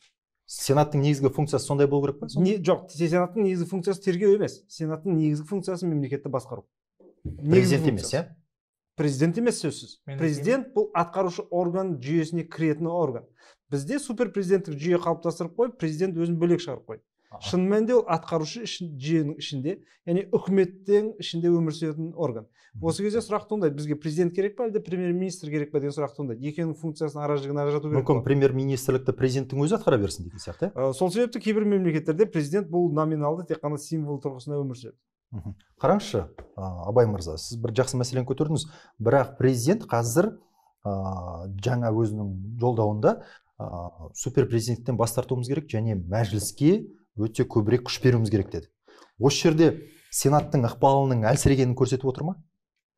Яғни Сенаттың қажет емес деген сияқты сигнал ма, әлде қалай қазір? Жоқ, бұл менің ойымша косметикалық лозунгтер, ұсыныс берілді, өтпелі кезеңге берілген ұсыныстар. Шын мәнінде ол қалыпты демократияны енді құрып жатқан жаңа мемлекеттерге тиесілі функциялар бар функцияларды бізге енді қайтарып беріп жатыр парламентімізге. Шын мәнінде ол бұрын болу керек болады. 20 жыл бұрын, шын мәнінде бұрын. 91 жылы 95 жылға дейін ең алғашқы біздің конституция, қазір конституцияның әлде қайда демокративті болатын. Мәселен айталық. Біз қазір бұл ұсыныстардың орнына біз басқасын күтуіміз керек. Шын мәнінде жаңағы айтып жатырмыз ғой Астананың атын ауыстыру деген жаңа сұрақ туындады, бізге ол не береді деп. Бізге бұл үміт береді. Мен өзім Астанаға келгенде 2007 жыл мен Астанаға келдім. Сөйтіп қай жылы атын алып қойған кезде менде бір үмітімді алып қойды. Астанаға не үшін келді халық? Астанаға үміт үшін келді. Яғни мұнда бюрократия жоқ, мұнда жаңа коррупция жоқ, мұнда жұмыс бар, ашық жұмысқа тұра аласың. Оңтүстік регионда бәсекелестік болады деп. Оңтүстік регионда әлі күнге мемлекеттік қызметке деп айтыңызшы сіз. Мемлекеттік қызметке, басқа қызметке де. Оңтүстік регионда әлі күнге дейін жеке компанияларда сен мектепте пол жуатын болсаңыз, әлі күнге дейін 400 мың теңге бересіз. Әлі күнге дейін. Бірақ Астанаға не үшін келді адам? Идеямен келді. Бақыт құру үшін келді. Амбиция өзін жүзеге асыру үшін келді. Келгенде алып қойды. Жүрегінен бір идеяны алып қойғандай болды. Қайтаршы осыны. Қайтаршы осыны болды. Халық қолдап, халықта қайтадан рух пайда болды. Міне, түсінікті. Керемет. Қараңыз, Ерлан мырза, сіз сұрап аламыз сөзді. Жоқ, сізге береміз ғой. Ерлан мырза, сіз сәл сабыр етсеңіз, ойын аяқтасын, сосын сізге беремін. Сіз де ұзақ тыңдап отырсыз. Кезекпен сөйлеуіміз керек. Қараңыз, Ерлан мырза, мысалы, сіздің ойыңызша Сенат қажет па? Ол мынандай болып көрініс емес па? Мысалы, Сенат көп жағдайда сіздердің жалпы енді біздегі мәжіліс қолдаймын деген батырманы басып өте үйреніп қалғанда, тіпті мен кейбір кезде ойлаймын, олардың функциясында, біздің мәжілістің функциясында, енді сіз бір жыл ғана болдыңыз ғой, барлығын өзіңізге қабылдамаңыз, Ерлан мырза. Мәжілістің функциясында қолдаймын деген батырма, ол тіпті ұйықтаса да тұрса да бірінші кнопка сияқты болып тұратын сияқты. Себебі мен против, яғни қарсымын деген сияқты бір дауыс беруді көп көрмейміз. Енді қараңызшы, сіздердің қолдаған қаншама тексерістен өткен заңдарыңызды Сенат тұрады да қайтарады көп жағдайда, кейбір жағдайларда. Немесе дұрыс екен дейді де жоғары қарай жібереді. Бір нотариустың қызметін атқарып отырған жоқ па Сенат?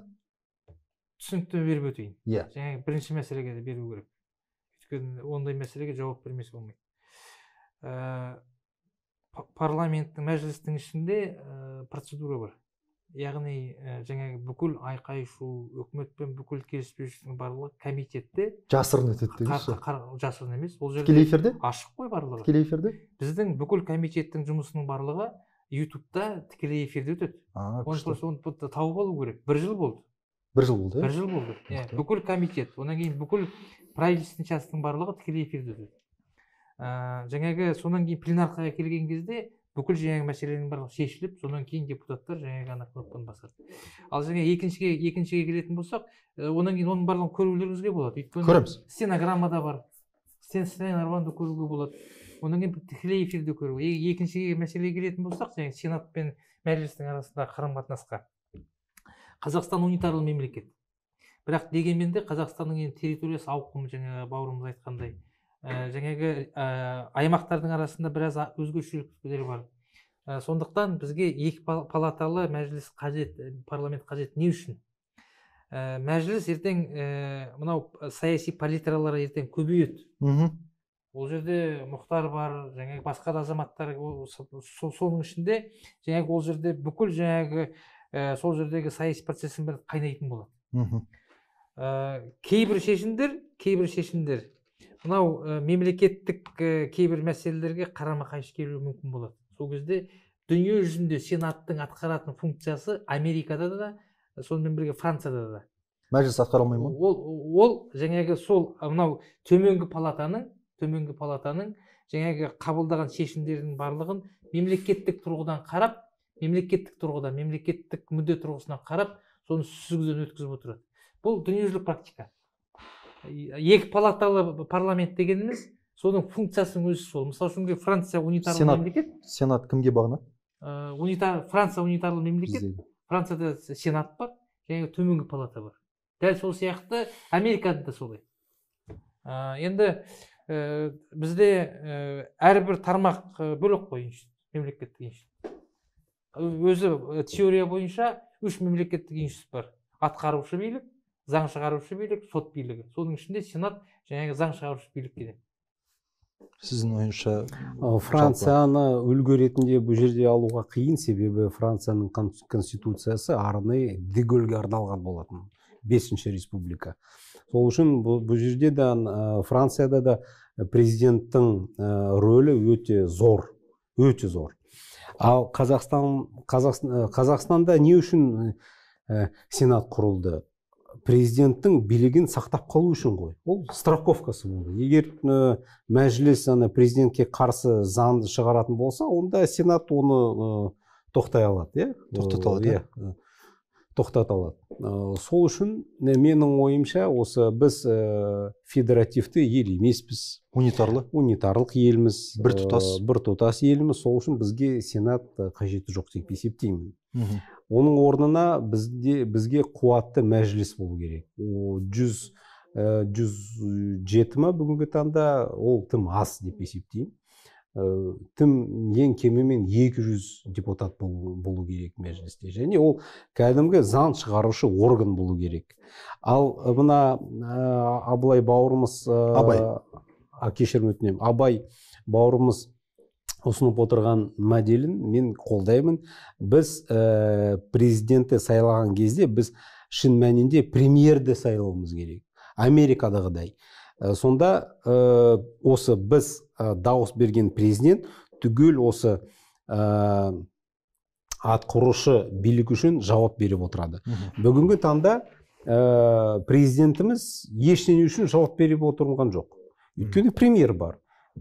Критика бар, сын осы үкіметке арналады да, президент тап-таза болып отырады. Ақорда бәрібір биліп отырады, өйткені бәрі ақордамен келісіледі. Ақорда келісім бермесе, үкімет шешім қабылдамайды. Заңды да солай. Жауапкершілік бәрібір былай, халық үшін жауапкершілік үкіметте болады.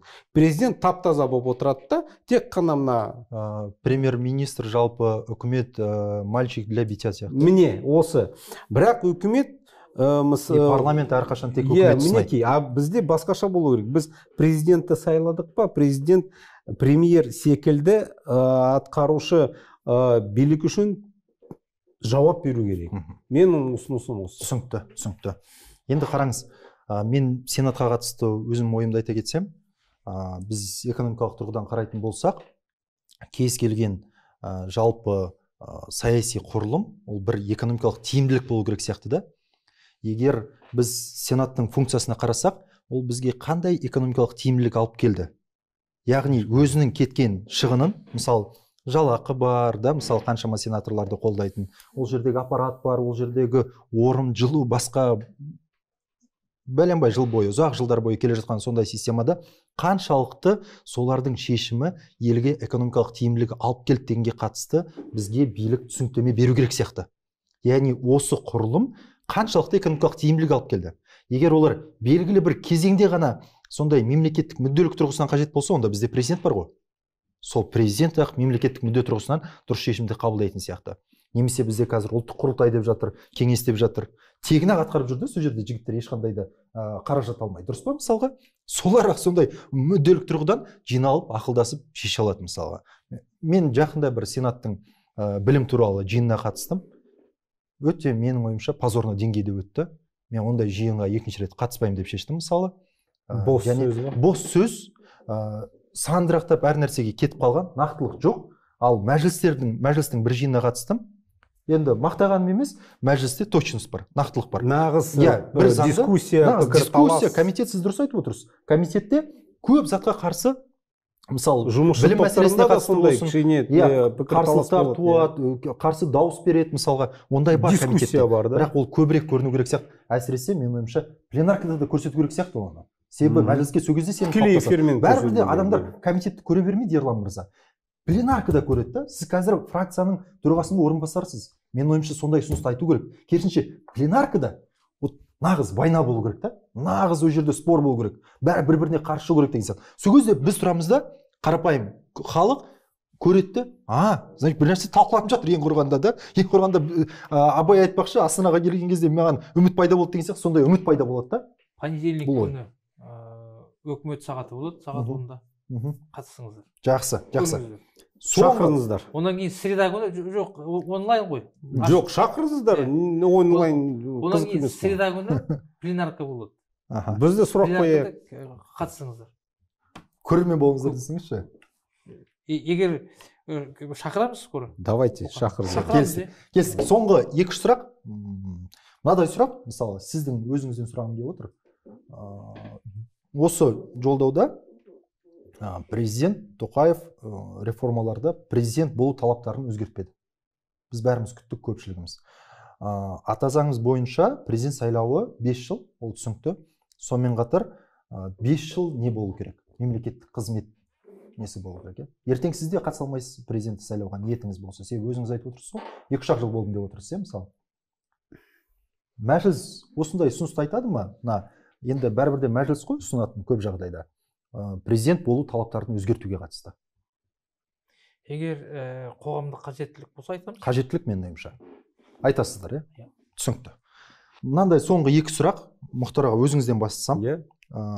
Ренжімейсіздер, эфирдің басында айттыңыздар. Абсолютно. Кез келген сұрақтарды қоя берді. Кезінде жер мен салық кодекстерінде мысалға Марғұлан Сейсенбаевтың бизнесіне керек өзгерісті енді былай айтқан кезде енгізіп беріп, бұл енді заң тұрғыда лоббистік қызмет көрсеттіңіз, иә? Сол қызметіңізге шамамен $390,000 шамасында гонорар алдыңыз деген ақпарат бар. 390,000 дейді. Бола берсін. Бұл енді ақпарат қой, менің жеке пікірім емес. Сондықтан жеке пікірім емес. Жер тағдыры, мысалы, жер қорғаны ірі бизнестің мүддесін қорғайтын партияға айналып кетпей ме? Жоқ. Мен сізге айтайын. Сіз өйткен маған жақсы бір пікірді айттыңыз. Адал партиясы ірі бизнесті қолдайтын, қорғайтын болды дедіңіз. Айтып кетсеңіз. Иә, бұл жерде 448-ші бапты өзгерттік. Өйткені бұл бап жемқорлыққа өте тиімді болды да. Бұл жерде тек қана Марғұланның фирмаларына емес, түгел аграрлық секторына бұл бап өте зиянды болды. Сондықтан бұл тек қана Марғұланға емес, ол түгел секторына мына бап өте зиянды болды. Ол бап бар екенін маған Марғұлан айтты. Өйткені ол кезде ол қанша бір $300 миллион инвестиция салған. Сол бап оған өте кедергі жасаған. Бірақ тек қана оған емес, барлық инвестиция. Барлық. Ол кезде мен айттым, ол үлкен жұмыс біріншіден. Ол жұмыс ашық болады. Және де әлбетте кез келген жұмыс. Кез келген жұмысқа қаражат болатыны керек болады. Сен оған дайынсың ба, қаржыландыру? Дайынмын деп айтты. Сондықтан мен бұл жұмысты атқардым. Ол тек қана Марғұланның фирмаларына емес, барлық секторға. Бүгінге дейін басқа да осы аграрлық секторға жұмыс істейтін фермерлер маған рахмет айтып жатыр. Және де мен ол баппен айналысып келгеніме мен жасырын түрде емес, оны мен жазып отырдым. Неге нақты осы бап зиянды? Сондықтан менің жұмысым ашық болды. Бұл жерде былай ғой. Қаражат алғаныңыз туралы кейін естідік та? Өйткені ол жеке мәселе болды. Ол ұрлау болған жоқ. Ол мемлекеттен тендер ретінде алған қаражат болған жоқ. Ол жеке бизнесмен келісіп алған келісім шарт болды. Сондықтан оны ашық жариялауға қажеті болмады деп есептеймін. Өйткені ол бұл жерде мемлекеттік қаражат емес, ұрлау емес, ол қалай келістік, солай істедік, нәтиже болды. Ал мына партия ондай болып кетпейді ме? Егер кейбір баптар немесе заңдар экономикаға зиянды болса, әлбетте біз бұл баптарды жоятын боламыз. Бірақ ол тек қана мен айтқандай бір адамның фирмаларына емес, егер түгел экономикаға немесе түгел секторына тиімді болса, біз айналысатын боламыз. Түсінікті, көп рахмет. Енді Ерлан мырза, кезінде мысалға сізді коррупциямен байланысты істі болған деп айтады, дұрыс па? Жиі айтылады. Қазір мысалға сіз тура депутат болардың алдында осы процесс тоқтап, сондай бір жылдан уақытта депутат болуыңызға бір белгілі бір әсерін тигізді. Менің ойымша сотты болмауыңыз керек, депутат болу үшін, қателеспесем. Осы процесті қалай шешкеніңіз туралы айтып кетесіз. Ол бірінші сұрақ. Енді қараңыз, екінші сұрақ мынандайда. Қазір мысалға сіз Аманат партиясы жанындағы сыбайлас жемқорлықпен күрес бойынша республикалық қоғамдық кеңесті басқарасыз. Жалпы жұрттың санасында когнитивті диссонанс тудыратын жағдай деп ойламайсыз болсын. Себебі мен айтып кетейін, сіздің отырыстарыңызды мен қарап көрдім. Өксікбаевтың кезінде, Омархан Өксікбаев соның төрағасы болған кезде комиссияның сондай әкімдерді тіпті сондай бір жауапқа тартып әрекеттер жасайды. Сіз 1 жыл болдыңыз, қателеспесем, тағы қайтадан сайландыңыз, құттықтаймын әрине. Қаншалықты сіздердің талаптан кейін антикор іс қозғап, әкімдерді орнынан алып, министрлерді жауапқа тартып, сондай бір жағдай болды ма? Біріншіден, жаңағы бірінші сұрағыңа жауап беру керек. 2010 жылы болған нәрсе. Онан кейін 8 жылдай мен бас прокуратураға бүкіл жаңағы дәлелдердің барлығын бердім. 8 жыл, 1 жыл емес, 8 жыл. Онан кейін жаңағы ең негізгісі, бұл осы Қазақстаннан, біздің институттан домбыра, сазген сияқты жаңағы инструменттерді біз Баян-Өлгейге апарғанбыз, Монғолияға. Өйткені сол біз Баян-Өлгейге научный экспедицияға барған кезде сол жақтың әкімшілігі біз сұрады. Бізде оркестр бар, бірақ бізде инструмент жоқ. Жетіспейді бізге беріңдер деп. Мен келгеннен кейін шұғыл где-то бір 2-3 айдың ішінде жібердік. Өйткені Қазақстанда фабрика жоқ, домбыралардың бәрі қолдан жасалады, сазгенде қолдан жасалады. Күту керек. Оны күту керек. Онан кейін документтермен бір проблема. Бірақ біз барлығын жібердік. Сіздерде не бар, соны жібердіңіздер? Жоқ, енді Алматының айналасындағы қолөнершілерден іздеп жүріп тауып, кәдімгі заказ беріп жасап жібердік. Онан кейін сот соны жаңағы заңсыз, сол жаңағы коррупциялық әрекет заңсыз жіберген деп маған айып қойды, заңсыз. Ал енді сол жаңағы сазгендерді жіберу, домбыраны жіберу, ол біздің сол кездегі институттың уставына сәйкес келеді. Өйткені уставта қазақ халқының мәдени брендін халықаралық деңгейде насихаттау деп жазылған. Міне осының барлығын дәлелдедік. Онан кейін Монғолиядан бүкіл жаңағы соны ұстап жүрген азаматтардың барлығына бір хат алдық. Аяғында жаңағы сол ешқандай нұсқаның болмаған, керісінше біздің мемлекетімізге жаңағы осы мына жақтан біз сазген жаңағы инструменттердің орнына не келдік? Сол жақтағы 1910 жылдан бастап 95 жылға дейінгі қазақтың бүкіл жаңағы нотасын барлығын алып келіп кітап шығардық. Сонда жаңағы прокуратурада біз дәлелдеп шықтық. Жаңағы ешқандай нұсқаның болмаған, керісінше Қазақстанға осындай материалдық емес пайдалана келгендігі. Міне оны егер қателеспесем 2019 жыл точкасы болды. Бұл 8 жылға созылған мәселе. Ол бірден емес. Біз 8 жыл бойы мен өзім постоянно генеральный прокуратурамен хабарласып, соларға постоянно дәлелдің бәрін беріп жүрдік. Оны бүкіл халықтың барлығы біледі. Түсінікті. Ол жерде және бас прокуратура сол кездегі азаматтардың ісінің өзінің жаңағы қылмыстық іс болғандығын маған айтты, бірақ мен оның бәрінен бас тарттым. Мен ешкімге жаңағы жамандық жасағым келмейді, олар сол кезде болды.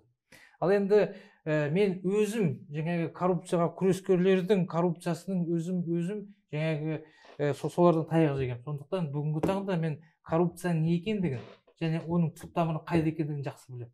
Ал енді бір жылдың ішінде, ал енді түп тамырын кеше біздің президент Қасым-Жомарт Кемелұлы айтты, түп тамыры ғана өте жоғарыда болған. Қазақстанда коррупция түп тамыры сол жақта. Монополизация болып кеткен ба? Биліктің басында. Ол жаңағы мынау аяқты 10 жылдың ішінде коррупциямен күрес, ол коррупциямен күрес емес. Ол жаңағы әртүрлі топтардың сол жаңағы мынау майшелпекке өзін жаңағы алу үшін күрес болған. Ал енді коррупция дегеніміз солардың барлығын жою. Жаңағы ең негізгісі бүкіл жаңа ақшаны қайтару, онан кейін заңсыз кеткен активтердің барлығын қайтадан халыққа қайтарып беру. Міне коррупциямен күрес дегеніміз осы. Ал енді бір жылдың ішінде біздің ең негізгі біздің жұмысымыздың өзі, біз ана коррупцияға қарсы күрес агенттігінің жұмысын қайталай алмаймыз. Сондықтан біздің жұмысымыз коррупцияға қарсы мәдениетті қалыптастыру және коррупция болмас үшін жағдай жасау. Мына біздің РОСПК-ның жұмысы. Және ең негізгі мәселе аймақтарда облыстық әкімдер, министрліктердің әділетсіз коррупцияға алып келетін шешімдеріне қарсы шығу. Міне осы тұрғыдан біз көптеген нәрсе істедік. Мысалы үшін бір мысал айта аласыз? Бір мысал айтамын. Бір әкім, бір министрге қатысты. Бір қандай шешім шығарғанын айтайын. Бір министр және бір әкімге қатысты. Қаржы министрлігінің жанында мынау комитет бар. Сол комитет қандай комитет? Бүкіл аймақтардағы тендерлердің барлығына анализ жасап отыратын комитет бар сондай. сол комитеттің мемлекеттік сатып алу бәлкім госзакупки. Сол комитеттің ішіндегі осы аймақтардағы тендерларды жаңағы отменить ететін бүкіл функциясын барлығын біз қазір алдық. Өйткені сол жердің аудиторларының барлығы анау неден өтпей қалған, жаңа тендерден өтпей қалған фирмалармен келісіп, жаңағы бүкіл акиматтардың тендерлерін өздері отменить ете береді. Бұл бүкіл Қазақстан бойынша кәдімгі үлкен экономикалық ступорға алып келген. Біз соның барлығын былтыр 1 жылдың ішінде соны реттедік. Бұл біздің жаңағы комиссияның кәдімгі Қазақстанның экономикасына пайдасы. Әкімдерге қатысты келетін болсақ, мысалы біздің антикордың төрағасы болып тұрған кезде Марат Ахметжанұлы, президенттің алдында баяндама оқыған кезінде Шығыс Қазақстан облысын айтты. Сіз өзіңіз сол Шығыс Қазақстан облысынасыз. Президенттің атына, мен ойымды аяқтайын, президенттің атына Семей қаласының азаматтары, бизнесмендері, көпшілігі арнайы хат жазды кәдімгідей. Бұл не мәселе? Осылай, бұл жерде бір топтық коррупция бар деген сияқты. Соңында тұрды да Марат Ахметжанұлы осыны атап айтып өтті. Осы ситуациядан кейін Нұр Отан Аманат партиясының жанындағы сыбайлас жемқорлыққа комиссия Даниал Ахметовті шақырдыңыздар ма? Шақыруға болады ма жалпы? Осыдан 2 ай бұрын, 3 ай бұрын біз Шығыс Қазақстан облысының коррупцияға қарсы іс-қимыл жөніндегі жұмысын қарадық. Сол жұмыстың қараудың нәтижесінде Шығыс Қазақстан облысы әкімінің бірінші орынбасарына, Семей қаласының әкіміне және бірнеше аудандардың әкіміне сөгіс жарияладық. Әкімнің өзіне болмайды ма? Осы мәселеге қатысты. Ол жерде коррупцияға қарсы жаңағы іс-қимыл жөніндегі комиссияны басқаратын сол бірінші орынбасар. Бірақ әкім жауапты ғой бәрібір де. Біз сол өзіміздің жұмысымызда нақты норма мен процедурадан басшылық қыламыз. Норма мен процедураға байланысты ол жерде міне осындай мәселе. Және де мысалы үшін Алматы қалалық әкімшілігінде мен егер қателеспесем, мынау коммуналдық шаруашылық жөніндегі басқарманың басшысын біз жұмыстан алуға жаңағы жағдай жасадық. Өйткені ол жерде коррупциялық белгілі бір нышандар пайда болған. Сонымен бірге Батыс Қазақстан облысы, Ақмола облысында көптеген осындай жаңағы чиновниктердің мәселесін біз қараймыз, және кейбіреулерін егер дәлелді болатын болса жұмыстан алу жөнінде біз тек қана ұсыныс береміз. Түсінікті. Тек ол жерде сұрақ бар еді ма? Жоқ, сіздің пікіріңіз бар ма деген да осы сыбайлас жемқорлыққа қатысты? Сыбайлас жемқорлықпен күрес әкімдерді жауапкершілікке тарту керек па? Қазіргі ескі әкімдердің барлығы. Далбаса әрекет жігіттер. Қайсысы мына комиссияның әрекеті? Далбаса әрекеттер ол. Жемқорлықпен күресетін адам мемлекеттің үлесін және рөлін экономикадағы азайту керек. Басқа саймандар жоқ. Егер бүгінгідей айтпақшы президент Тоқаев мырза самұрық қазынаны қалдырды, ол үлкен қате деп білем, Бәйтеректі де қалдырды. Ол кәдімгі жемқорлықтың қалай деуге болады, жемқорлықтың нағыз ошағы ма? Нағыз ошағы ғой. Өйткені мемлекеттің қаражаты сол ұйымдарда. Ол экономика антикор тексере алмайды екен. Тексере алмайды. Әсіресе самұрыққа қатысты. Бәйтеректі де сол. Жемқорлықпен күресетін адам мемлекеттің үлесін және рөлін экономиядағы азайту керек. Өйткені жемқорлық мемлекеттік қаражат бар жерде өмір сүреді. Басқа ол түгел далбаса әрекет. Оны менің пікірім емес, ол экономика ғылымның ұстанымы, аксиомасы сондай. Түсінікті. Қазір антикор самұрық қазынаға кірді, жұмыс істеп жатыр. Және оның ішінде көптеген мәселелерді жақын арада шығарады. Еститін боласыздар. Ол бәрі ұжана салдарымен күрес. Мұхтар, біз сені тыңдадық қой енді. Ереке, мен саған мынандай ескерту айтайын. Мен осы бүгінгі әңгімеде саған Ереке деп айтып отырдым, иә? Сен маған Мұхтар деп айтып отырсың. Ол саяси мәдениетке сай емес деп есептеймін. Біз саяси мәдениетті қалыптасамыз деп отырсақ, мен саған да Ереке, сен маған да Мұха деп айту керексің. Дұрыс айтасың. Келісемін мен оны. Мұхтар мырза, Ерлан мырза, Мұхтар мырза болады. Әйтпесе просто Мұхтар, мен бала емеспін. Келісемін. Жақсы. Түсінікті.